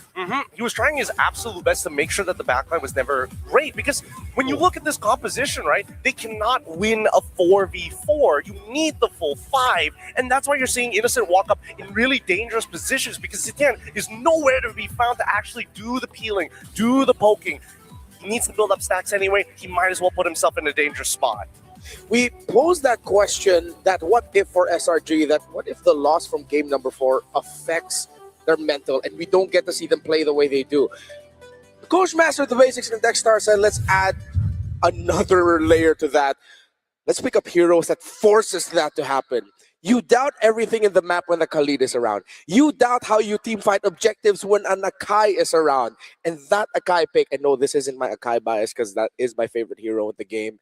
We've seen it in all throughout MLBB history. When the game is close, when there is even a slight lead on the Akai side, heavy spin just rattles any team's mind. And just to add on to the throwback, the walk down memory lane for Aurora, thrown back to all of the old Filipino meta favorites.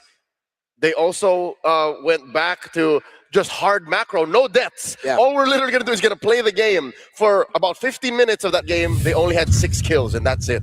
Yeah, this was a throwback, a massive throwback to history here in Tennis Indoor Stadium, Senayan in Jakarta, Indonesia. It's Aurora making it to the grand finals first. Edward back once again in the grand finals.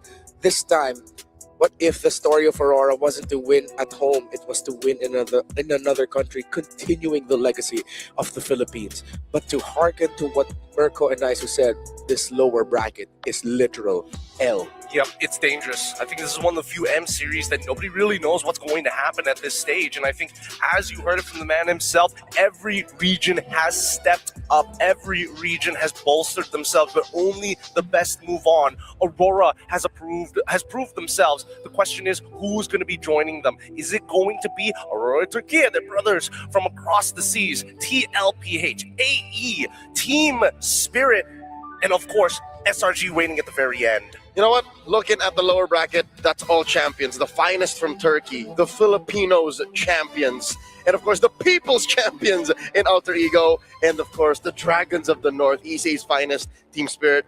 You'll see them all in action tomorrow. We will be starting at 3 o'clock GMT plus 7. So make sure you mark your calendars and your timers perfectly.